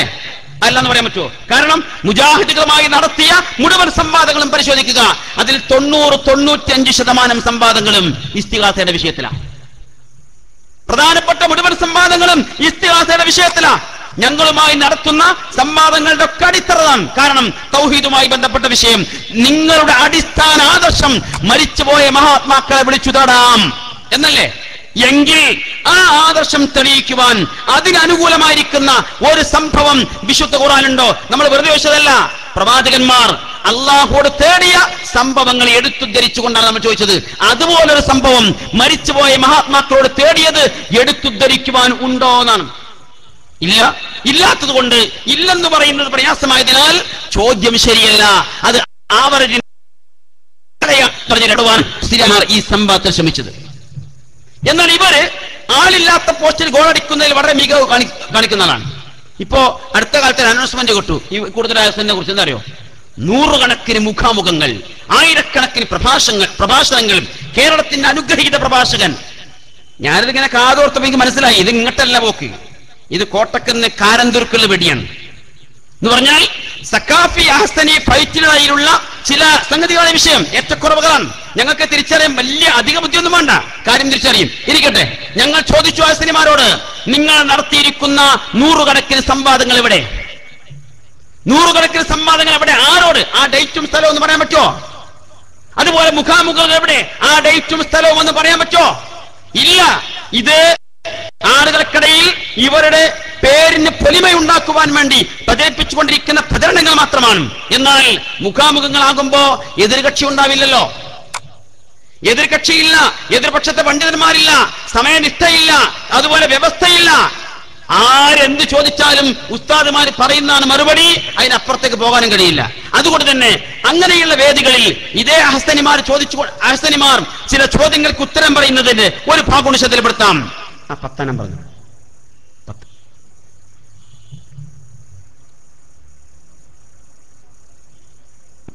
ആ വിളിച്ച ആൾക്ക് ഇപ്പോ നേരത്തെ പ്രസംഗിച്ച ഉസ്താദ് പറഞ്ഞു അവസാനം മരിക്കുന്ന സമയത്ത് കാമിലായ ഈമാനോട് കൂടി മരിക്കാൻ തൗഫീക്ക് തരണം. അഷ്ഹദു അല്ലാ ഇലാഹ ഇല്ലല്ലാഹ് വ അഷ്ഹദു അന്ന മുഹമ്മദ് റസൂലുള്ളാഹ് എന്ന് പറഞ്ഞു മരിക്കാൻ നമുക്ക് ഭാഗ്യം വേണമെന്ന്. അത് എല്ലാ മുസ്ലിമീങ്ങളെയും അത് തന്നെയാണ് ഷഹാദത്ത് കലിമ.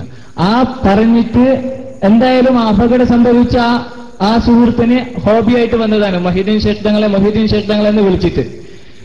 ഈ സഹോദരന് അവസാനം മരിക്കുമ്പോൾ അപകടത്തിൽ മൊഹീദ്ദീൻ ശേഖ് തങ്ങളെ എന്ന് വിളിച്ചു. ആ സമയത്ത് മരിച്ചു. ആ സഹോദരന് ഷഹാദത്ത് കലിമ ആയിട്ടുണ്ടോ? രണ്ടാമത്തെ ചോദ്യം ഒന്ന് കഴിഞ്ഞിട്ട് ബാക്കിയാക്കാം ഇൻഷാ അല്ലാഹ്. ചോദ്യം അതാണ് ഞാൻ മനസ്സിലാക്കിയത്. ആ നേരത്ത് ഇസ്ലാം എന്ന് പുറത്തു പോകുന്നുള്ള പ്രശ്നം അതല്ല സുഹൃത്ത് ഉദ്ദേശിച്ചത്. അവസാനത്തെ വാചകം മുഹിയുദ്ദീൻ ഷേഖ് ആവൂലേ എന്നാണ്. ഞാൻ പറയുന്നു മുഹിയുദ്ദീൻ ഷേഖിനെയല്ലേ കാവൽ വിളിച്ചത്? കാവൽ വിളിച്ചാൽ കാവൽ കൊടുക്കുന്ന ആളാണ് മുഹിയുദ്ദീൻ ഷേഖ് റളിയല്ലാഹു അൻഹു. അതുകൊണ്ട് തന്നെ മുഹിയുദ്ദീൻ ഷേഖ് എന്ന് വിളിച്ച മുഅ്മിനിന്റെ അടുത്ത് മുഹിയുദ്ദീൻ ഷേഖ് വരും. അത് വിളിച്ചാൽ അവിടെ അവസാനം ലാ ഇലാഹ ഇല്ലല്ലാഹ് പറയാൻ മുഹിയുദ്ദീൻ ഷേഖിന്റെ കഴിവ് കൊണ്ട് അല്ലാഹു അദ്ദേഹത്തിന് കഴിവ് കൊടുത്തിരിക്കും. അപ്പൊ നിങ്ങൾ സംശയിക്കണ്ട. മുഹിയുദ്ദീൻ ഷേഖെ കാക്കണേ എന്ന് പറഞ്ഞാൽ അങ്ങനെ മരിച്ചു പോകൂല.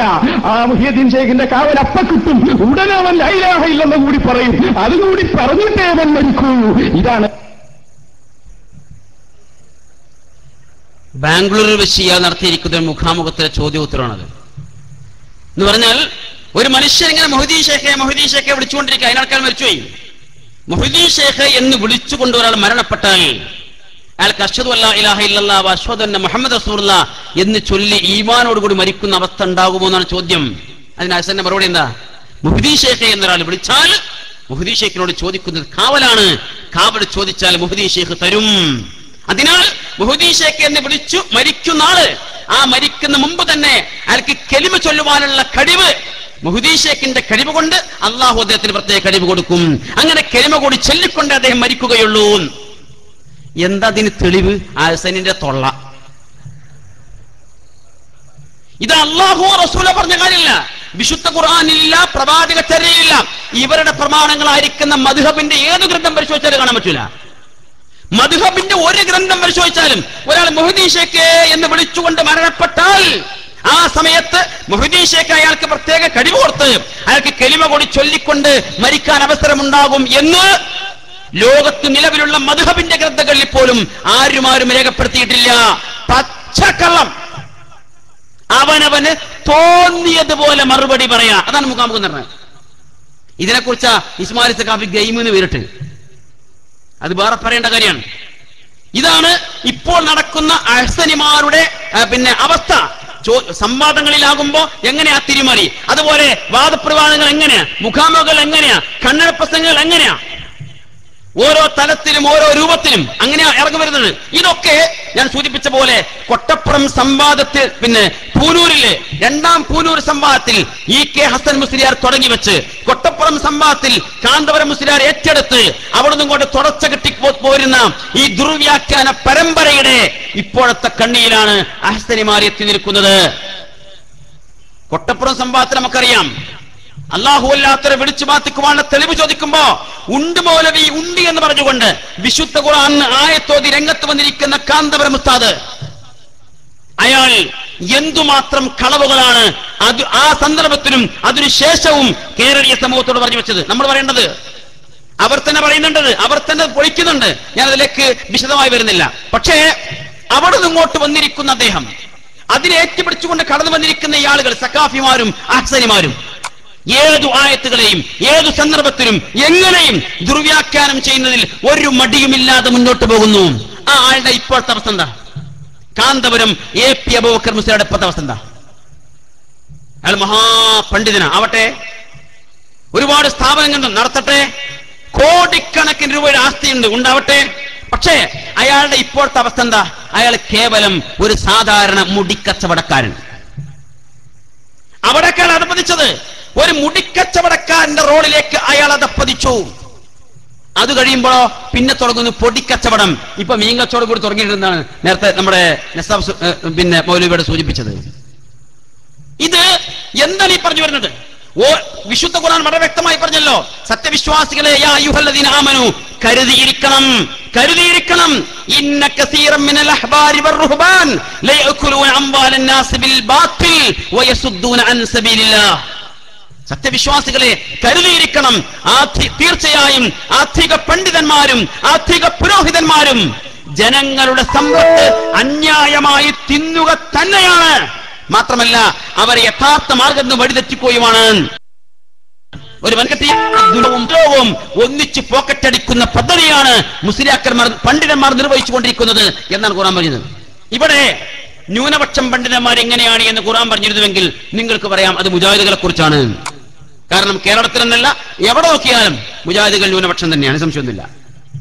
പക്ഷെ ഇവിടെ ഖുർആൻ പറഞ്ഞ എന്താ? ഭൂരിപക്ഷം പണ്ഡിതന്മാര്, ആത്മിക പുരോഹിതന്മാരും അവർ ജനങ്ങളുടെ സമ്പത്ത് പച്ചക്ക് കൊള്ളയടിക്കുന്നവരും അവരുടെ പരലോകം നഷ്ടപ്പെടുന്നവരുമാണ്. ഇതെങ്ങോട്ടാ ചൂണ്ടുന്നത്? സൂറത്ത് തൗബ അറിയാത്തവരൊന്നുമല്ല മുസ്ലിയാക്കന്മാര്. സൂറത്ത് തൗബയിൽ ഇങ്ങനെ ആയത്തുണ്ടി എന്നറിയാത്തവരുമല്ല. പാതിരാവാദികളിലും അല്ലാത്ത വാദികളിലും ഇപ്പോൾ ബർക്കത്തിന് വേണ്ടിയെങ്കിലും അല്ലറ ചില്ലറ ആയത്തുകളെ കോതാൻ ശ്രമിക്കുന്ന മുസ്ലിയാക്കന്മാർ ഏതെങ്കിലും ഒരു സന്ദർഭത്തിൽ ഇങ്ങനെ ഒരു ആയത്ത് വിശുദ്ധ ഖുർആനിലുണ്ട് എന്നും അത് പഠിക്കണമെന്നും ഈ സമൂഹത്തിൽ പറഞ്ഞിട്ടുണ്ടോ? പറയില്ല. കാരണം ഇതിൽ പ്രതിപാദിക്കുന്നത് ഭൂരിപക്ഷം പണ്ഡിതന്മാരെ കുറിച്ചാണ്. ആയത്ത് മുസ്ലിയാരോധിയാൽ വിവരമുള്ള ബോധമുള്ള ഏതെങ്കിലും ഒരാൾ എടുത്തു ചോദിക്കും, അല്ല ഉസ്താദ് നമ്മളെ പറ്റുന്നല്ലേ? ഇപ്പോ അത് ചോദിക്കേണ്ട ആവശ്യമില്ല, പച്ചയിൽ തെളിയിച്ചു. ഏതോ ഒരു നബീസുവിന്റെ മുടിക്കെട്ട് വെച്ച് വന്നിട്ട് അത് കാസർഗോഡ് മുതൽ തിരുവനന്തപുരം കൊണ്ടു നടന്നിട്ട് ഏതാനും ദിവസങ്ങൾ കൊണ്ട് എത്ര ആയിരം കോടിയാണ് ഇവർ സമ്പാദിച്ചത്? പച്ചക്ക് കൊള്ളടിക്കുക, പട്ടാപ്പകൽ കൊള്ളടിക്കുക. ആർക്കെങ്കിലും മനസ്സിലായോ? ആരെങ്കിലും ശ്രദ്ധിച്ചോ? ആളുകളുടെ വിശ്വാസ ചൂഷണം ചെയ്ത് കോടിക്കണക്കിന് രൂപ കൊള്ളയടിക്കുന്ന ഈ ആളുകൾ, അതും ആയിരക്കണക്കിന് ഉലമാക്കൾ നിരന്നുകൊണ്ടാണ്. അങ്ങനെ നിരന്ന് രംഗത്ത് വന്ന് 1-2 കൊല്ലം മുടിക്കച്ചവടമായിട്ട് മുന്നോട്ട് പോയി. എന്തിനൊരു കാലാവധി ഉണ്ടാവുമല്ലോ, അത് കഴിഞ്ഞാൽ പിന്നെ അടുത്ത് തുടങ്ങാം. അപ്പോഴാണ് ഇയാൾ കണ്ടത് ഇനിയും മുടിയായിട്ട് കൊല്ലം ഇറങ്ങാൻ പറ്റില്ല, അതുകൊണ്ട് കൊല്ലം പുതിയ സാധനം ഇറക്കാം. അങ്ങനെ ഈ കൊല്ലം ഇറക്കിയ സാധനമാണ് പൊടി, ഒരു പുതിയ രസായനം, ഒരു പുതിയ അരിഷ്ടം എന്നൊക്കെ പറയാനും. എന്താ അദ്ദേഹം കുണ്ടൂരിലെ അബ്ദുൽ ഖാദർ മുസ്ലിയാരുടെ ചരമദിനവുമായി ബന്ധപ്പെട്ട വാർഷിക യോഗത്തിൽ പ്രസംഗിക്കുമ്പോ അയാൾ പറഞ്ഞാണെന്ത്? നാളെ മർക്കസു സഖാഫത്ത് സുന്നിയയിൽ അല്ലാഹുവിന്റെ റസൂലിന്റെ മുടിയിട്ട വെള്ളം നൽകും. എങ്ങനെയാണ് നൽകുന്നത്? അത് മുടി സംസം വെള്ളത്തിൽ മുക്കിയിട്ട് ആ വെള്ളം വലിയൊരു ചെമ്പിലെ വെള്ളത്തിലേക്ക് ഒഴിച്ചിട്ട് പിന്നെ അതിൽ നാം ഒരു പുതിയ സാധനവും കൂടി ചേർക്കുന്നുണ്ട്. എന്താ ചേർക്കുന്നത്? അള്ളാഹുവിന്റെ റസൂലിന്റെ കബറിന്റെ മുകളിൽ കാറ്റ് കടക്കുമ്പോ അവിടെ പൊടിപടലങ്ങൾ ഉണ്ടാവും. ആ പൊടിയൊക്കെ അവിടെ ഇങ്ങനെ വടിച്ചെടുത്ത് തുടച്ചെടുത്ത് മദീന മുനവ്വറയിലെ ഉത്തരവാദപ്പെട്ട ആളുകൾ അത് എന്നെ ഏൽപ്പിച്ചിരിക്കുന്നു. ആ പൊടിയാണ് നമ്മൾ വെള്ളത്തിൽ കലക്കാൻ പോണത്. ഞങ്ങൾ കുറച്ചാളായിട്ട് ചോദിക്കുന്നുണ്ട്, ഇത് 2 മാസമായിട്ടുള്ള പ്രസംഗിച്ചിട്ട് അന്ന് മുതൽ ചോദിക്കുന്നുണ്ട്, ഏതാണ് മദീനത്ത് ആ ഉത്തരവാദപ്പെട്ട ആള്? ഈ ഭാഗം ഈ വിഷയത്തിൽ ഒരുപാട് ചോദ്യങ്ങൾ ചോദിച്ചിട്ടുണ്ട്. പക്ഷേ ആ ചോദ്യങ്ങൾക്ക് ഉത്തരമില്ല, ഇപ്പോഴും ചോദിച്ചുകൊണ്ടിരിക്കുന്നു. അതിലൊരു ചോദ്യമാണ്, നിങ്ങൾക്ക് പ്രവാചക തിരുമേനിയുടെ കബറിന്റെ മുകളിലുള്ള ഈ പൊടിപടലങ്ങൾ തുടച്ചു വടിച്ച് നൽകിയിരിക്കുന്ന മദീന പള്ളിയിലെ ഉത്തരവാദപ്പെട്ട ആള് ആരാണ്? മുനമ്പത്തെ ബീവിയെ പോലെ അഡ്രസ് ഇല്ലാത്ത ആളാണോ? അല്ലെങ്കിൽ പറയാലോ, പേര് ഊരൊക്കെ പറയാലോ, ഒരു അഡ്രസ് ഉണ്ടാവൂലേ? ഷെയ്ഖ് ഹസർജി എന്ന് പറഞ്ഞ പോലെ എന്തെങ്കിലും ഒരു ഏടാകൂടം, ഒരു പേരെങ്കിലും ഇല്ല, നമുക്ക് നൽകിയിരിക്കുന്നു. എന്നിട്ട് ബാക്കി ലോകത്തിലെ ഏറ്റവും ശ്രേഷ്ഠമായ സ്ഥലം പരിശുദ്ധ കഅബയല്ല, അതിനേക്കാൾ ശ്രേഷ്ഠമായ സ്ഥലം പ്രവാചക തിരുമേനിയുടെ മൃതദേഹം സൂക്ഷിച്ചിരിക്കുന്ന ഖബറാകുന്നു. ഇത്രമാത്രം ദാഷ്ട്യം കാണിക്കുവാൻ മടിയില്ലാത്ത അവസ്ഥയിലേക്ക് കൊട്ടപ്പുറത്തുനിന്ന് വന്നിരിക്കുന്ന പരിണാമം കാന്തപുരത്ത് എത്തിച്ചിരിക്കുന്നു എന്നാണ് അദ്ദേഹത്തിന്റെ പ്രഭാഷണം നമ്മെ കേൾപ്പിക്കുന്നത്. ആ ഭാഗത്ത് കേട്ടോക്ക. കുണ്ടൂർ ഉറൂസ് ഇങ്ങനെ ജനീദ ഇൻഷാ അല്ലാഹ് SSFന്റെ 40ാം വാർഷിക സമ്മേളനം വരുന്നു. അതോടുകൂടി ഇക്കൂട്ടർ വിറച്ചിട്ട് ചത്തുപോകും, യാതൊരു സംശയവും ഇല്ല. വെപ്രാളം കൊണ്ട് എന്തെല്ലോ ജഞ്ചം പിച്ചും പറഞ്ഞുകൊണ്ടിരിക്കുക.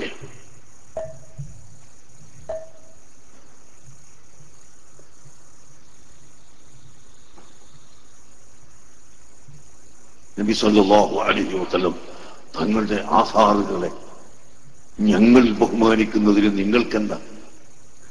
നിങ്ങൾക്ക് വേണ്ടെങ്കിൽ നിങ്ങൾ ബഹുമാനിക്കണ്ട, നിങ്ങൾ ആദരിക്കണ്ട. നാളെ ഇൻഷാ അല്ലാഹ് മർക്കസു തഖാഫത്തി സുന്നിയയിൽ ഷഹർ മുബാറക്ക് കാണിക്കപ്പെടുന്നു. കൂടാതെ ഷഹർ മുബാറക്കിന്റെ കൂടെ അത് ഇട്ട വെള്ളം സംസം വെള്ളത്തിലിട്ട് ആ വെള്ളം വലിയ ചെമ്പിലെ വെള്ളത്തിലൊഴിച്ച് എല്ലാവർക്കും കൊടുക്കുന്ന കൂട്ടത്തിൽ ഷഹർ മുബാറക്കിൻ അതിൽ മുക്കിയതിന് പുറമേ ആ വെള്ളത്തിൽ മറന്നുപിടിച്ചു. എന്താണത്? ഞങ്ങൾക്ക് വിശ്വാസമുള്ളത് മദീന മുനവ്വറയിലെ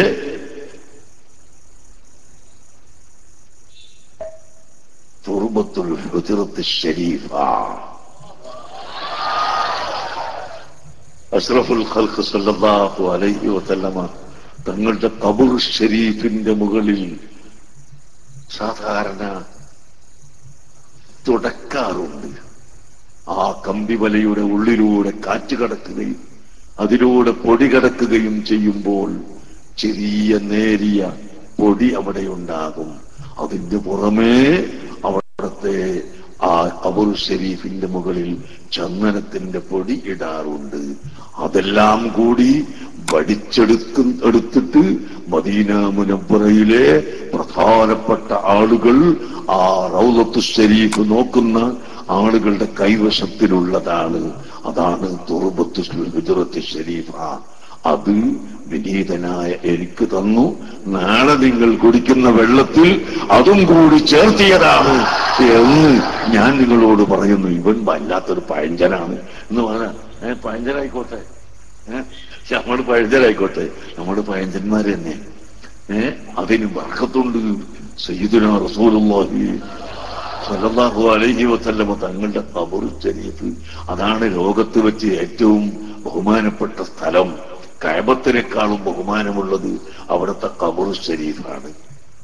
അവിടെ കേട്ടല്ലോ, പരിശുദ്ധ കഅബയേക്കാൾ ഏറ്റവും ശ്രേഷ്ഠമായ സ്ഥലം പ്രവാചക തിരുമേനിയുടെ ഖബർ നിൽക്കുന്ന സ്ഥലമാണ്. നമ്മുടെ നാട്ടിൽ നിന്ന് ഹജ്ജിനും ഉംറക്കൊക്കെ പോകുന്ന ആളുകളുണ്ട്, സാധാരണക്കാരായ ആളുകൾ. അവർക്കറിയാം നമ്മുടെ നാട്ടിലെ പള്ളിയിൽ നമസ്കരിക്കുന്നതിനേക്കാൾ 1000 ഇരട്ടി പ്രതിഫലം മദീന പള്ളി നമസ്കരിച്ചാൽ കിട്ടും. പക്ഷേ മക്കത്തെ പള്ളി നമസ്കരിച്ചാലോ, മസ്ജിദുൽ ഹറാമിൽ നമസ്കരിച്ചാൽ 1,00,000 ഇരട്ടി പ്രതിഫലം. മദീനയേക്കാൾ എന്തുകൊണ്ടും 100 ഇരട്ടിയാണ് ശ്രേഷ്ഠത മക്ക പള്ളിക്ക് നൽകിയിരിക്കുന്നത്. ഇയാൾ പറഞ്ഞതോ പരിശുദ്ധ കഅബയേക്കാൾ ശ്രേഷ്ഠം പ്രവാചക തിരുമേനിയുടെ ഖബർ നിൽക്കുന്ന സ്ഥലമാണ്. ഇതെന്താ തെളിവ്? അല്ലാഹു പറഞ്ഞതാണോ? റസൂൽ പറഞ്ഞതാണോ? ഏതെങ്കിലും അടിസ്ഥാന പ്രമാണങ്ങളുടെ വിഷയമാണോ? എവിടെയും വിഷയമാവേണ്ടതില്ല. എന്റെ കയ്യിലുള്ളത് ഇവരൊക്കെ ഒരു കലണ്ടറാണ്. ഈ കലണ്ടറിൽ എന്താ അറിയാം? സ്വർഗമാണ് നല്ലതെന്നറിയാം, എങ്കിലും എനിക്കിഷ്ടം മദീനയാണ്. ഒരു ഉസ്താദിന്റെ ആണ്ട് നേർച്ച, ഒരു ദർസിന്റെ നേർച്ചയായിട്ട് ബന്ധപ്പെട്ട സംഗതിയാണ്, ഒരു കലണ്ടറാണ്. ഈ അടുത്ത് താന്നൂർ ഭാഗത്ത് ഇറക്കിയതാ. സ്വർഗമാണ് നല്ലതെന്നറിയാം, എങ്കിലും എനിക്കിഷ്ടം മദീനയാണ്. എന്താ ഇതിനർത്ഥം? സ്വർഗമാണ് നല്ലതെന്ന് അറിയുമെങ്കിൽ സ്വർഗം തന്നെ ഇഷ്ടപ്പെടല്.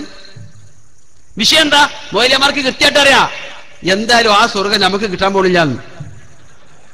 എന്നാ പിന്നെ മദീനന്റെ പോരിശ പറഞ്ഞിട്ട് അവിടുന്ന് വല്ല മുടിയോ നഖോ പല്ലോ എല്ലോ ഒന്നും കിട്ടില്ല, വല്ല പൊടിയോ എടുത്തുകൊണ്ടുവന്ന് ഇവിടെ കച്ചവടം നടത്തി ദുനിയാവ് കൊശിയാക്കാം.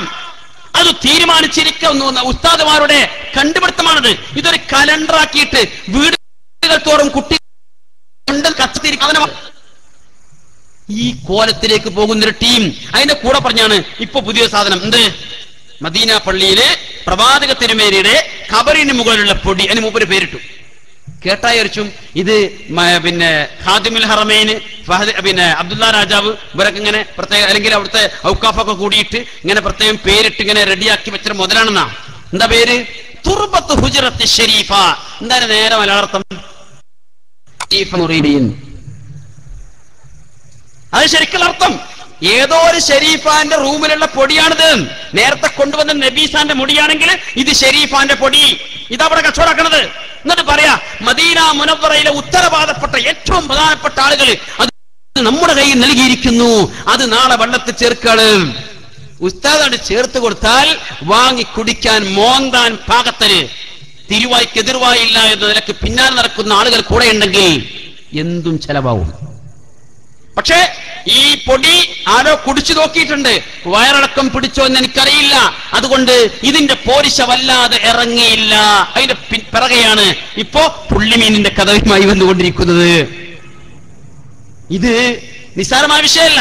ഏതായിരുന്നാലും ഈ ഉസ്താദിനെ ഇദ്ദേഹം പഠിപ്പിച്ചു വിട്ട നല്ല നല്ല കുറെ ആൾക്കാരുണ്ടല്ലോ, നല്ല നല്ല പറഞ്ഞാല് പഠിപ്പിച്ചു വിട്ട പണ്ഡിതന്മാര്.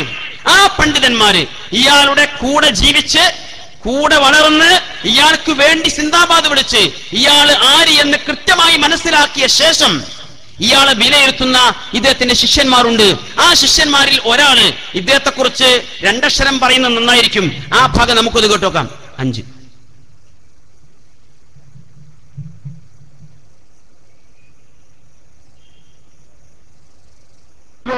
ഉറക്കത്തിൽ പോലും സത്യം പറയാൻ കഴിയാത്തൊരു കാക്ക ഒരു മുടിയും കൊണ്ടുവന്നു. എന്നിട്ട് ഞാൻ ചോദിക്കട്ടെ, ഞാൻ നിങ്ങളോട് ചോദിക്കാം, കേരളത്തിൽ നിങ്ങൾ കേട്ടതിൽ വെച്ച് ഏറ്റവും അധികം കളവ് പറയുന്ന ആളാരാ? പറയും.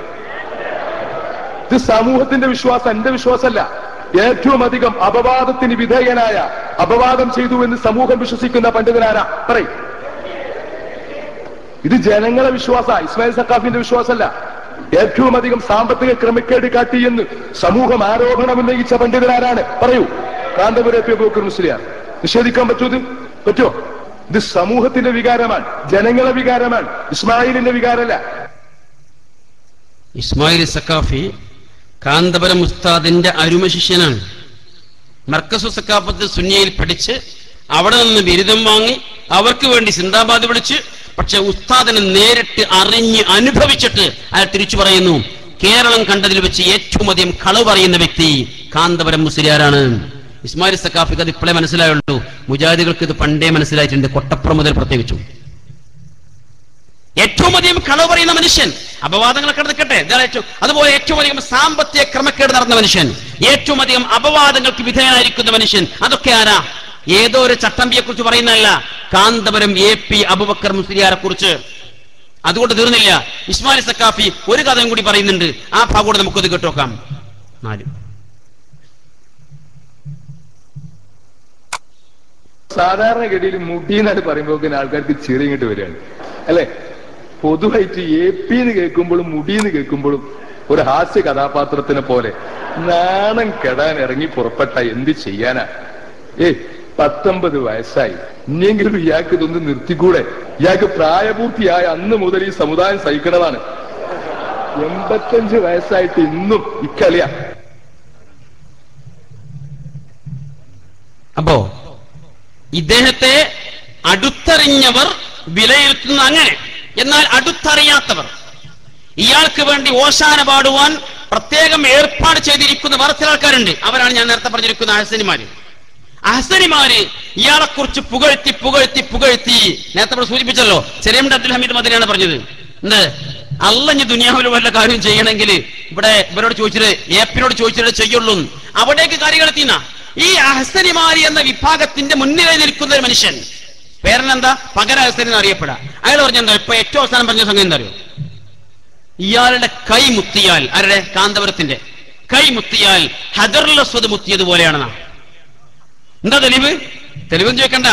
ഹജറുൽ അസ്വദ് ആർക്ക് മുത്താൻ കിട്ടിയാലും 1-2 സെക്കൻഡ് ഒക്കെ അല്ലേ കിട്ടുള്ളൂ, അപ്പോഴേക്ക് പോലെ.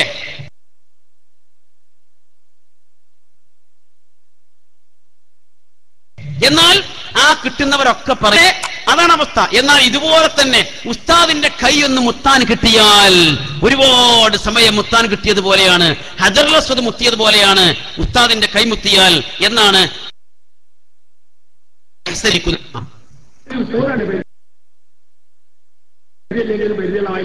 സ്വഭാവം. ഒരു പരിചയമില്ലാത്ത മനുഷ്യരും ഈ ഉസ്താദിന്റെ എല്ലാവരും പറയല, ഇത് ഉസ്താദ് അജന്നൊക്കെ മുഖ്യമായിരുന്നു ഉസ്താദ് കളിക്കല്. അജന്നൊക്കെ മുഖ്യ അജനോട് ചോദിച്ചു, എന്തിനാണ് എനിക്ക് 5 മിനിറ്റ് കിട്ടിയിരിക്കണം ഓരോരുത്തരും പറയും. എനിക്ക് 5 മിനിറ്റ് അള്ളാഹുക്ക് ഭയങ്കര നിയമത്തത്, ഞാൻ 5 മിനിറ്റ് മുത്തി ഉസ്താദ് കുത്തിയെന്ന് പറയുമ്പോൾ അവര് പറയും അരിയിലും ഒരു 5 മിനിറ്റ് അല്ലേ?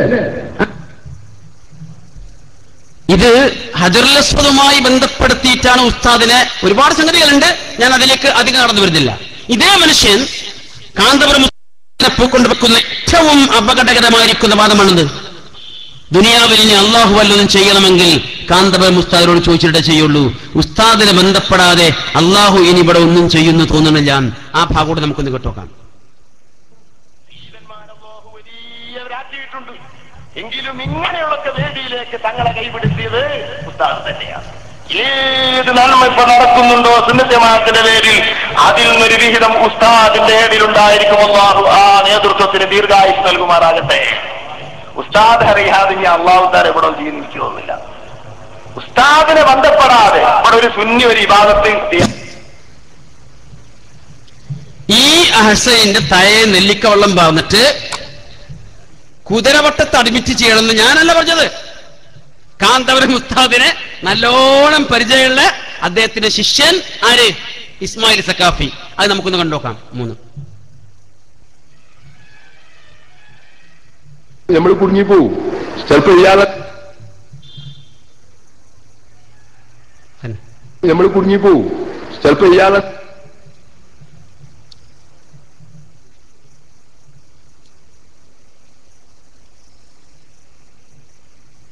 നമ്മൾ കുടുങ്ങിപ്പോവും. ഇയാൾ തന്നെ എനിക്ക് നാട്ടിൽ കൂടി ഇറക്കണ്ടേ, അയാൾക്ക് ഉൾപ്പില്ല എന്തും പറയാം.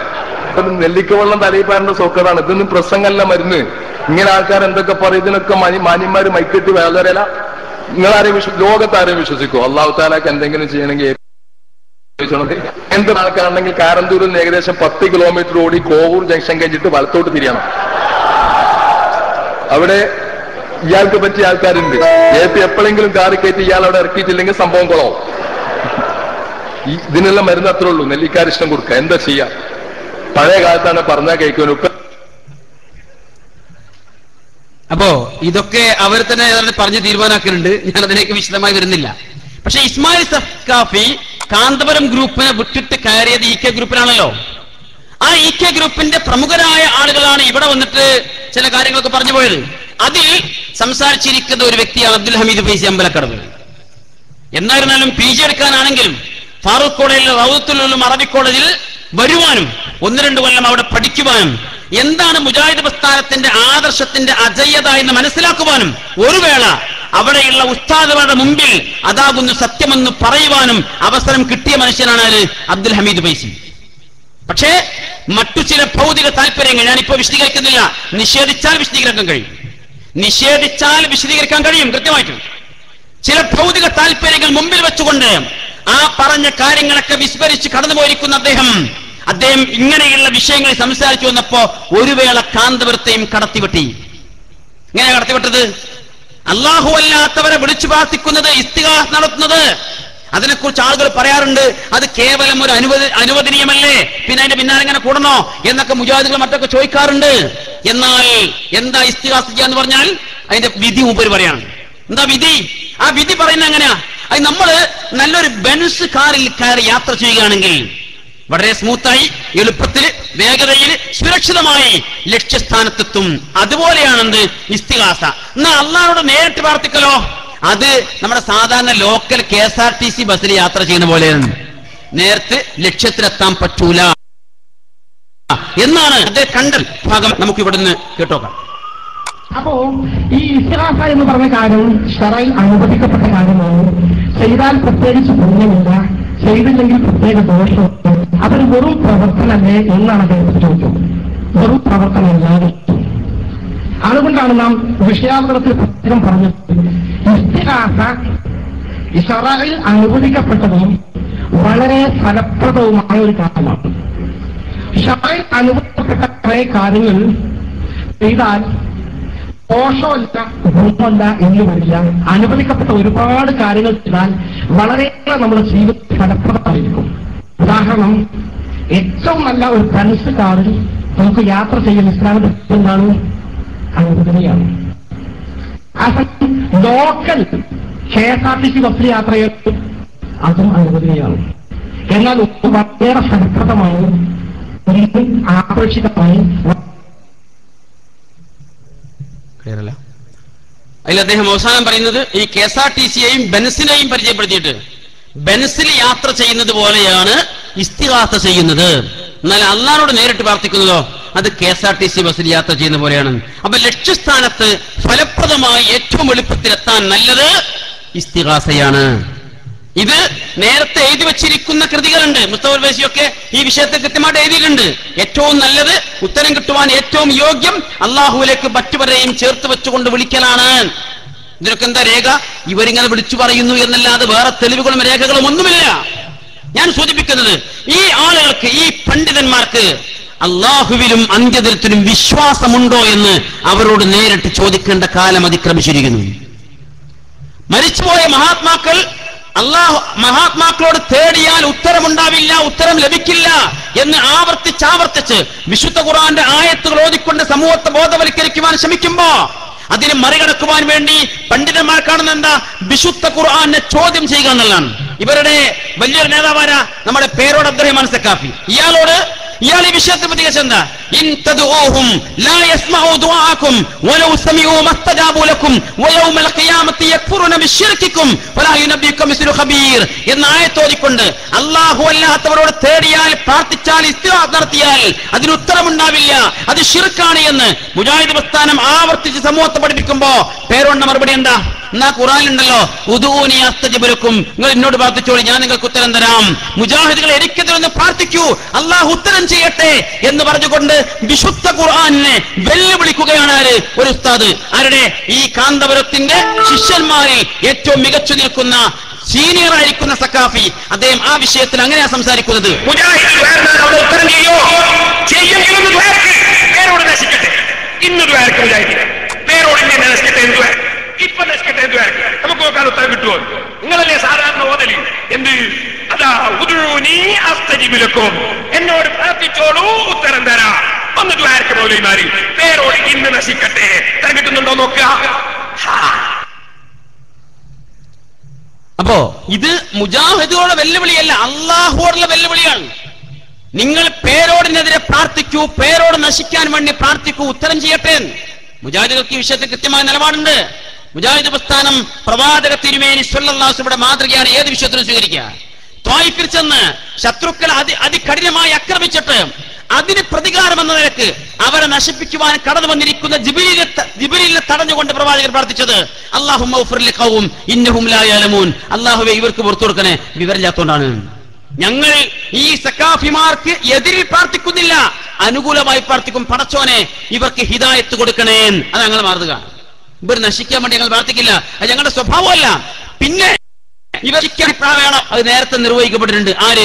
അന്ത്യപ്രവാചകർ മുഹമ്മദ് മുസ്തഫ സ്വല്ലല്ലാഹു അലൈഹി വസല്ലം പ്രാർത്ഥിച്ചു. റസൂൽ ലഅനല്ലാഹുൽ യഹൂദ വന്നസ്വാറ ഇത്തഖദു ഖുബൂറ അംബിയാഇഹിം മസാജിദ, യഹൂദികളെയും നസ്വാറാക്കളെയും അള്ളാഹു ശപിക്കട്ടെ, കാരണം അവർ അവരുടെ പ്രവാചകന്മാരുടെ ഖബറുകളെ ആരാധനാ കേന്ദ്രങ്ങളാക്കി.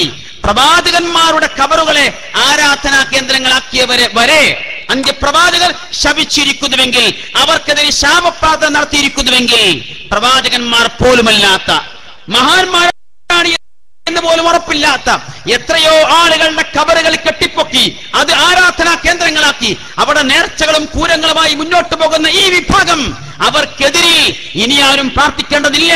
അന്ത്യപ്രവാചകർ നേരത്തെ ആ പ്രാർത്ഥന നിർവഹിച്ചു കഴിഞ്ഞിട്ടുണ്ട് എന്നാണ് ഞങ്ങൾക്ക് അവരോട് പ്രതികരിക്കാനുള്ളത്. ഞാൻ അവസാനിപ്പിക്കുന്ന മുമ്പ് ഒരു കാര്യം കൂടി.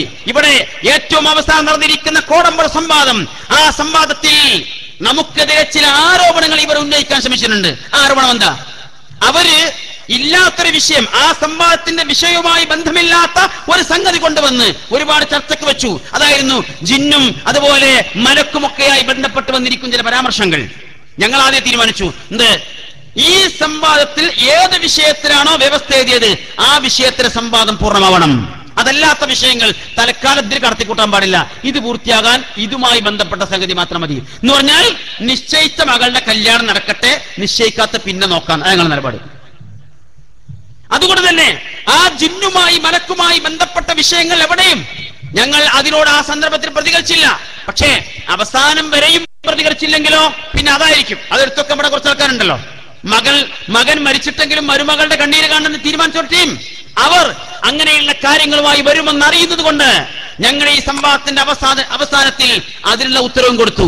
ചെറിയമുണ്ടം അബ്ദുൽ ഹമീദ് മദനി തന്നെ ശബാബിനോട് എഴുതിയിരിക്കുന്ന ഒരു ഭാഗം എടുത്തു വായിച്ചു കൊടുത്തു. മുസ്ലിയാക്കന്മാര് ഏതാണ്ട് ഈ എന്താ പറയാ നല്ല കടുകട്ടിയുള്ള കഷായം കുടിച്ച പോലെ ഉണ്ട് ആ സമയത്ത്. ആ അവസ്ഥയിലേക്ക് മാറി. അവരിങ്ങനെ പരതി നോക്കി, ഒരുപാട് തെരഞ്ഞു നോക്കി, എന്താ അതിന് പ്രതികരിക്കാൻ മാർഗമില്ല. അവസാനം വരെ ചെയ്തു. സെപ്റ്റംബർ 30 സംഭവം നടന്നത്. എന്നാൽ ഒക്ടോബർ 5 ഇറങ്ങുന്ന ശബാബിൽ നിന്നാണ് ഇവരത് വായിച്ചിരിക്കുന്നത്. അതുകൊണ്ട് ഇറങ്ങാത്ത ശബാബാണ്.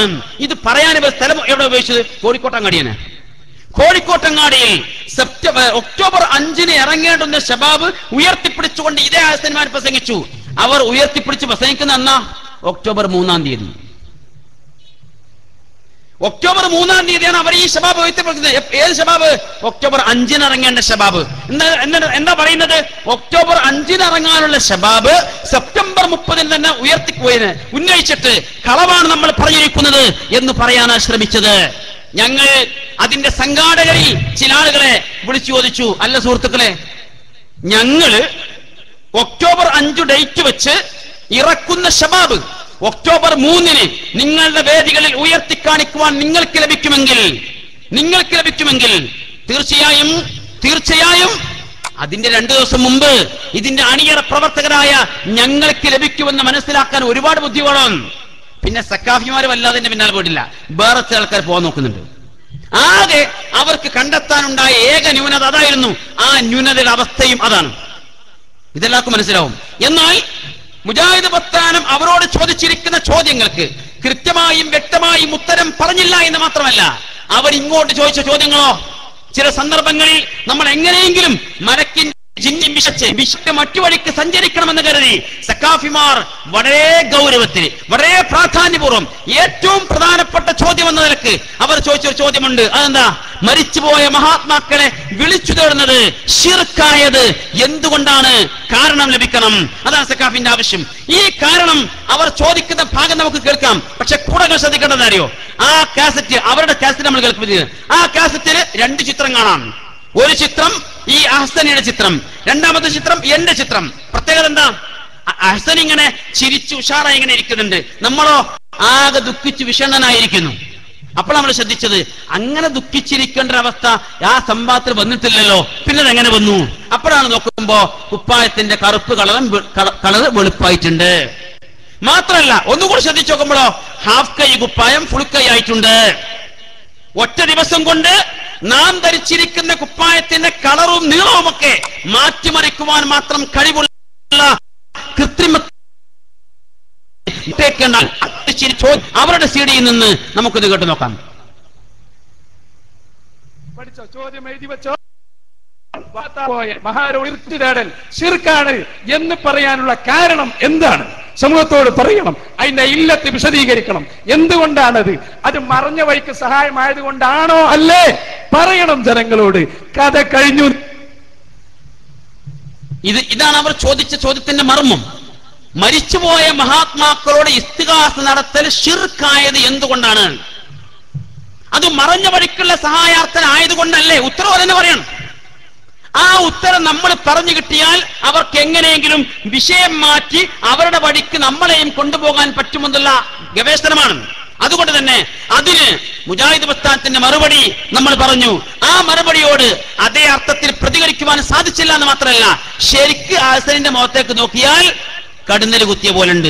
നമുക്കത് ശരിക്കും കാണാൻ പറ്റും. ആ ഭാഗോട് മരിച്ചുപോയ മഹാത്മാക്കളോട് ഇസ്തിഗാസ നടത്തൽ ശിർക്കാണ് എന്ന് അഹ്സനി സമ്മതിച്ചു കഴിഞ്ഞു. ഇനി അദ്ദേഹത്തിന് എന്തുകൊണ്ടാണ് എന്ന കാരണം കിട്ടിയാൽ മതി. മരിച്ചുപോയ മഹാത്മാക്കളോട് ഇസ്തിഗാസ നടത്തൽ ശിർക്കാണ് എന്ന് അഹ്സനിമാർ സമ്മതിച്ചിരിക്കുന്ന ഈ വാദപ്രതിവാദം പൂർണ്ണമായിരിക്കുന്നു. ഇനി വാദപ്രതിവാദം നടന്നില്ലെങ്കിൽ കുഴപ്പമില്ല. ഇത് പൂർത്തിയായി കഴിഞ്ഞു. മരിച്ചുപോയ മഹാത്മാക്കളെ വിളിച്ചു തേടൽ, ഇസ്തിഗാസ നടത്തൽ അത് ശിർക്കാണ് എന്ന് അഹ്സനി സമ്മതിച്ചു കഴിഞ്ഞ സ്ഥിതിക്ക് ഈ വാദപ്രകാരം പൂർണ്ണമായിരിക്കുന്നു. ഇതിലേക്ക് ഒന്നും ആഡ് ചെയ്യാനില്ലാത്ത വിധം പൂർണ്ണമായി കഴിഞ്ഞു. ഈ കാലമത്രയും നിങ്ങൾ നടത്തിയിരിക്കുന്ന മുഴുവൻ വാദപ്രതിവാദങ്ങളിലും ഒളിച്ചോടിയ നിങ്ങൾ ഇവിടെ സത്യം സമ്മതിച്ചു. മരിച്ചുപോയ മഹാത്മാക്കളോട് ഇസ്തിഗാസ നടത്തൽ ശിർക്കാണ്. ഇനി കാരണം കിട്ടിയാ മതി. കാരണം എത്ര വേണം? ഒരു കാരണം ഇപ്പൊ തരാം. ഒരു കാരണം അല്ലാഹുവും റസൂലും പറഞ്ഞു അത് ശിർക്കാണ്. അതന്നെ കാരണം. മരിച്ചുപോയ മഹാത്മാക്കളെ വിളിച്ചു തേടൽ ശിർക്കാണ് എന്ന് അല്ലാഹുവും റസൂലും പറഞ്ഞു. ആ കാരണം പോരെ നീ ഉസ്താദ് കൂടി പറയണോ? നിങ്ങളുടെ ഉസ്താദുമാർ പറഞ്ഞാൽ മാത്രമേ നിങ്ങൾക്ക് അംഗീകരിക്കാൻ പറ്റുള്ളൂ. അല്ലാഹു റസൂലും പറഞ്ഞ ഒരു ശിർക്കാണ്. അല്ലാഹു റസൂലും ശിർക്കാണ് എന്ന് പറഞ്ഞാൽ അത് മുസ്ലിങ്ങൾ അംഗീകരിക്കും. ഇൻ തദഊഹും ലാ യസ്മഊ ദുആക്കും വലൗ സമീഉ മസ്തജാബൂ ലക്കും വയൗമൽ ഖിയാമത്തി യക്ഫുറൂന ബിശ്ശിർകിക്കും വലാ യുനബ്ബിയുക മിസ്ലു ഖബീർ.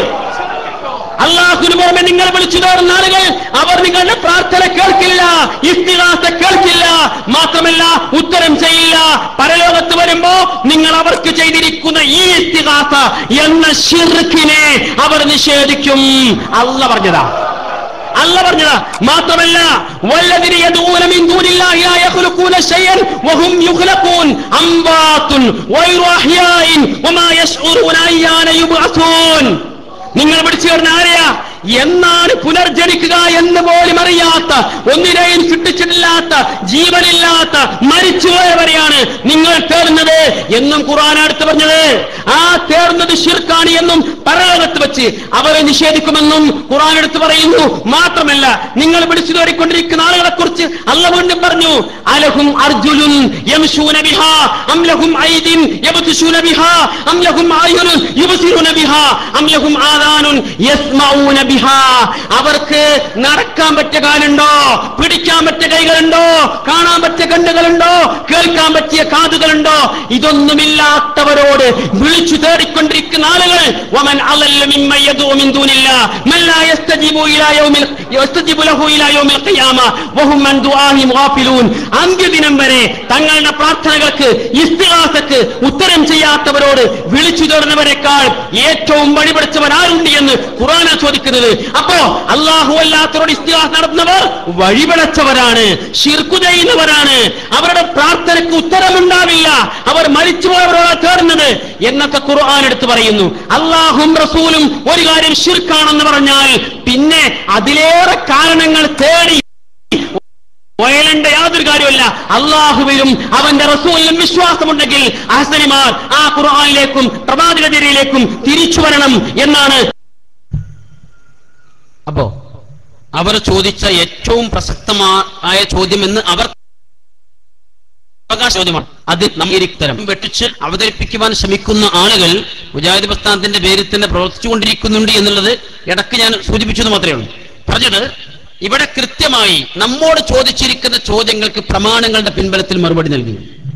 നമ്മൾ അങ്ങോട്ട് ചോദിച്ചിരിക്കുന്ന ചോദ്യങ്ങൾക്ക് കൃത്യമായ പ്രമാണങ്ങളുടെ അടിസ്ഥാനത്തിൽ മറുപടി നൽകിയില്ല. അതാണ് കോടമ്പുഴ സംവാദത്തിന്റെ പ്രത്യേകത. അതുകൊണ്ട് തന്നെയാണ് എല്ലാ സംവാദങ്ങളിലും തക്ബീർ ചൊല്ലി ഉസ്താദുമാരെ ആനയിച്ചു കൊണ്ടുപോകുന്ന അനുയായികൾ കോടമ്പുഴ സംവാദം കഴിഞ്ഞപ്പോ ഉസ്താദുമാരെ തിരിഞ്ഞു നോക്കാതെ സ്ഥലം വിട്ടത്. അവരെ കുറച്ചെങ്കിലും പിന്നെ സഹായിച്ചത് നമ്മളെ വളണ്ടിയേഴ്സാണ്. ആ അവസ്ഥ അവർക്കുണ്ടായി. എന്തുകൊണ്ട്? അവർ ഈ വിഷയത്തിൽ തിളങ്ങൽ പോട്ടെ, ഒരു മാന്യമായ മറുപടിയെങ്കിലും നമുക്ക് നൽകുമെന്ന് സദസ്സ് പ്രതീക്ഷിച്ചു. അവരുടെ സദസ്സ് ആ സദസ്സിനെ നിരാശപ്പെടുത്തി. തക്ബീറിന്റെ ശബ്ദം കുറഞ്ഞു, അവർ തളർന്നിരുന്നു, ആളുകൾ അന്തം വിട്ടു. ഈ ആസ്തനിമാർ യഥാർത്ഥത്തിൽ ഇപ്പോൾ കണ്ടുമുട്ടിയിരിക്കുന്നത് യഥാർത്ഥ മുജാഹിദുകളാണ് എന്ന് അവർക്ക് മനസ്സിലായി. അതുകൊണ്ടാണ് ആ സദസ്സിന് ഇവരെ പിന്തുണക്കുവാൻ പോലും കഴിയാത്ത വിധം ആസ്തനിമാര് പ്രയാസപ്പെട്ടു പോയത്. മാത്രമല്ല അത് സംഘടിപ്പിച്ചിരിക്കുന്ന കോടമ്പുഴ പ്രദേശത്ത് അവിടുത്തെ നാട്ടുകാർ ആ വിഷയത്തിൽ പ്രതികരിച്ചു. കാര്യങ്ങൾ ആൾക്ക് മനസ്സിലാകുന്നുണ്ട്. നമ്മള് കൊട്ടപ്പുറം മുതലല്ല, പൂനൂർ മുതൽ തന്നെ കോടമ്പുഴ വരെയുള്ള മുഴുവൻ സംവാദങ്ങളും പരിശോധിക്കുക. മുജാഹിദ് പ്രസ്ഥാനത്തോട് ചോദിച്ച ചോദ്യങ്ങൾക്ക് കൃത്യമായ വ്യക്തമായ പ്രമാണങ്ങളുടെ പിൻബലത്തിൽ അതാത് കാലഘട്ടത്തിലെ പണ്ഡിതന്മാർ പ്രതികരിച്ചിട്ടുണ്ട്, മറുപടി പറഞ്ഞിട്ടുണ്ട്. മനസ്സിലാകുന്ന ആളുകൾക്ക് അത് മനസ്സിലാക്കുവാനും ഉൾക്കൊള്ളുവാനും അതുവഴി മുജാഹിദ് പ്രസ്ഥാനത്തിലേക്ക് കടന്നു വരുവാനും അവസരം കിട്ടിയിട്ടുണ്ട്. അതുപോലെ തന്നെ നമ്മൾ അങ്ങോട്ട് ചോദിച്ചിരിക്കുന്ന ചോദ്യങ്ങൾക്ക് കൃത്യമായ വ്യക്തമായ പ്രമാണങ്ങളുടെ പിൻബലത്തിൽ മറുപടി വരാൻ സാധിച്ചിട്ടില്ല. അത് മനസ്സിലാക്കിയിരിക്കുന്ന ആളുകൾക്ക് പിന്നെയും അവിടെ വിട്ടുപോരുവാൻ അവസരമുണ്ടായിട്ടുണ്ട്. അതിനാൽ സംവാദങ്ങൾ ഏതാവട്ടെ, അത് പരസ്യമായിരിക്കട്ടെ രഹസ്യമായിരിക്കട്ടെ, ഏതു തരത്തിൽ നടത്തിയതാണെങ്കിലും മുജാഹിദ് പ്രസ്ഥാനത്തിന്റെ പ്രബോധന പ്രവർത്തനങ്ങളിൽ അതിനും ഒരു കൃത്യമായ സ്ഥാനവും അവസ്ഥയും ഉണ്ട് എങ്കിൽ അതിന്റെ അനന്തരമായ ഫലങ്ങൾ ഈ പ്രസ്ഥാനത്തിന് അനുകൂലമായിരുന്നു എന്നും ഇതിന്റെ വളർച്ചക്കും വികാസത്തിനും അത് ഏറെ കാരണമായിട്ടുണ്ട് എന്നുള്ളതും ചരിത്ര യാഥാർത്ഥ്യങ്ങളാണ്. അത് കൊട്ടപ്പുറത്തുണ്ട്, പൂനൂരിലുണ്ട്, അതുപോലെ സംവാദങ്ങൾ നടന്നിരിക്കുന്ന ഓരോ പ്രദേശങ്ങളിലും അതിന്റെ അനന്തര ഫലങ്ങൾ കാണുവാനും അറിയുവാനും മനസ്സിലാക്കുവാനും സമൂഹത്തിൽ ഉൾക്കൊള്ളുവാനും സാധിച്ചിട്ടുണ്ട്. അതാണ് ഇവിടെയും സംഭവിച്ചിട്ടുള്ളത്. അതിനാൽ ഞാൻ ആദ്യം സൂചിപ്പിച്ച കാര്യം ഒന്നുകൂടി പറയട്ടെ. കൊട്ടപ്പുറം സംവാദത്തിന്റെ 1-ാം വാർഷികവും 5-ാം വാർഷികവും ആഘോഷിക്കുവാൻ കഴിയാത്തവർ 30-ാം വാർഷികം ആഘോഷിക്കുന്നത് പുതിയ ചില സംഗതികൾ മറച്ചുപിടിക്കുവാനും ആളുകളുടെ ഓർമ്മക്കുറവിനെ ഉപയോഗപ്പെടുത്തിക്കൊണ്ട് തൽക്കാലം രക്ഷപ്പെടുവാനും വേണ്ടി മാത്രമാകുന്നു.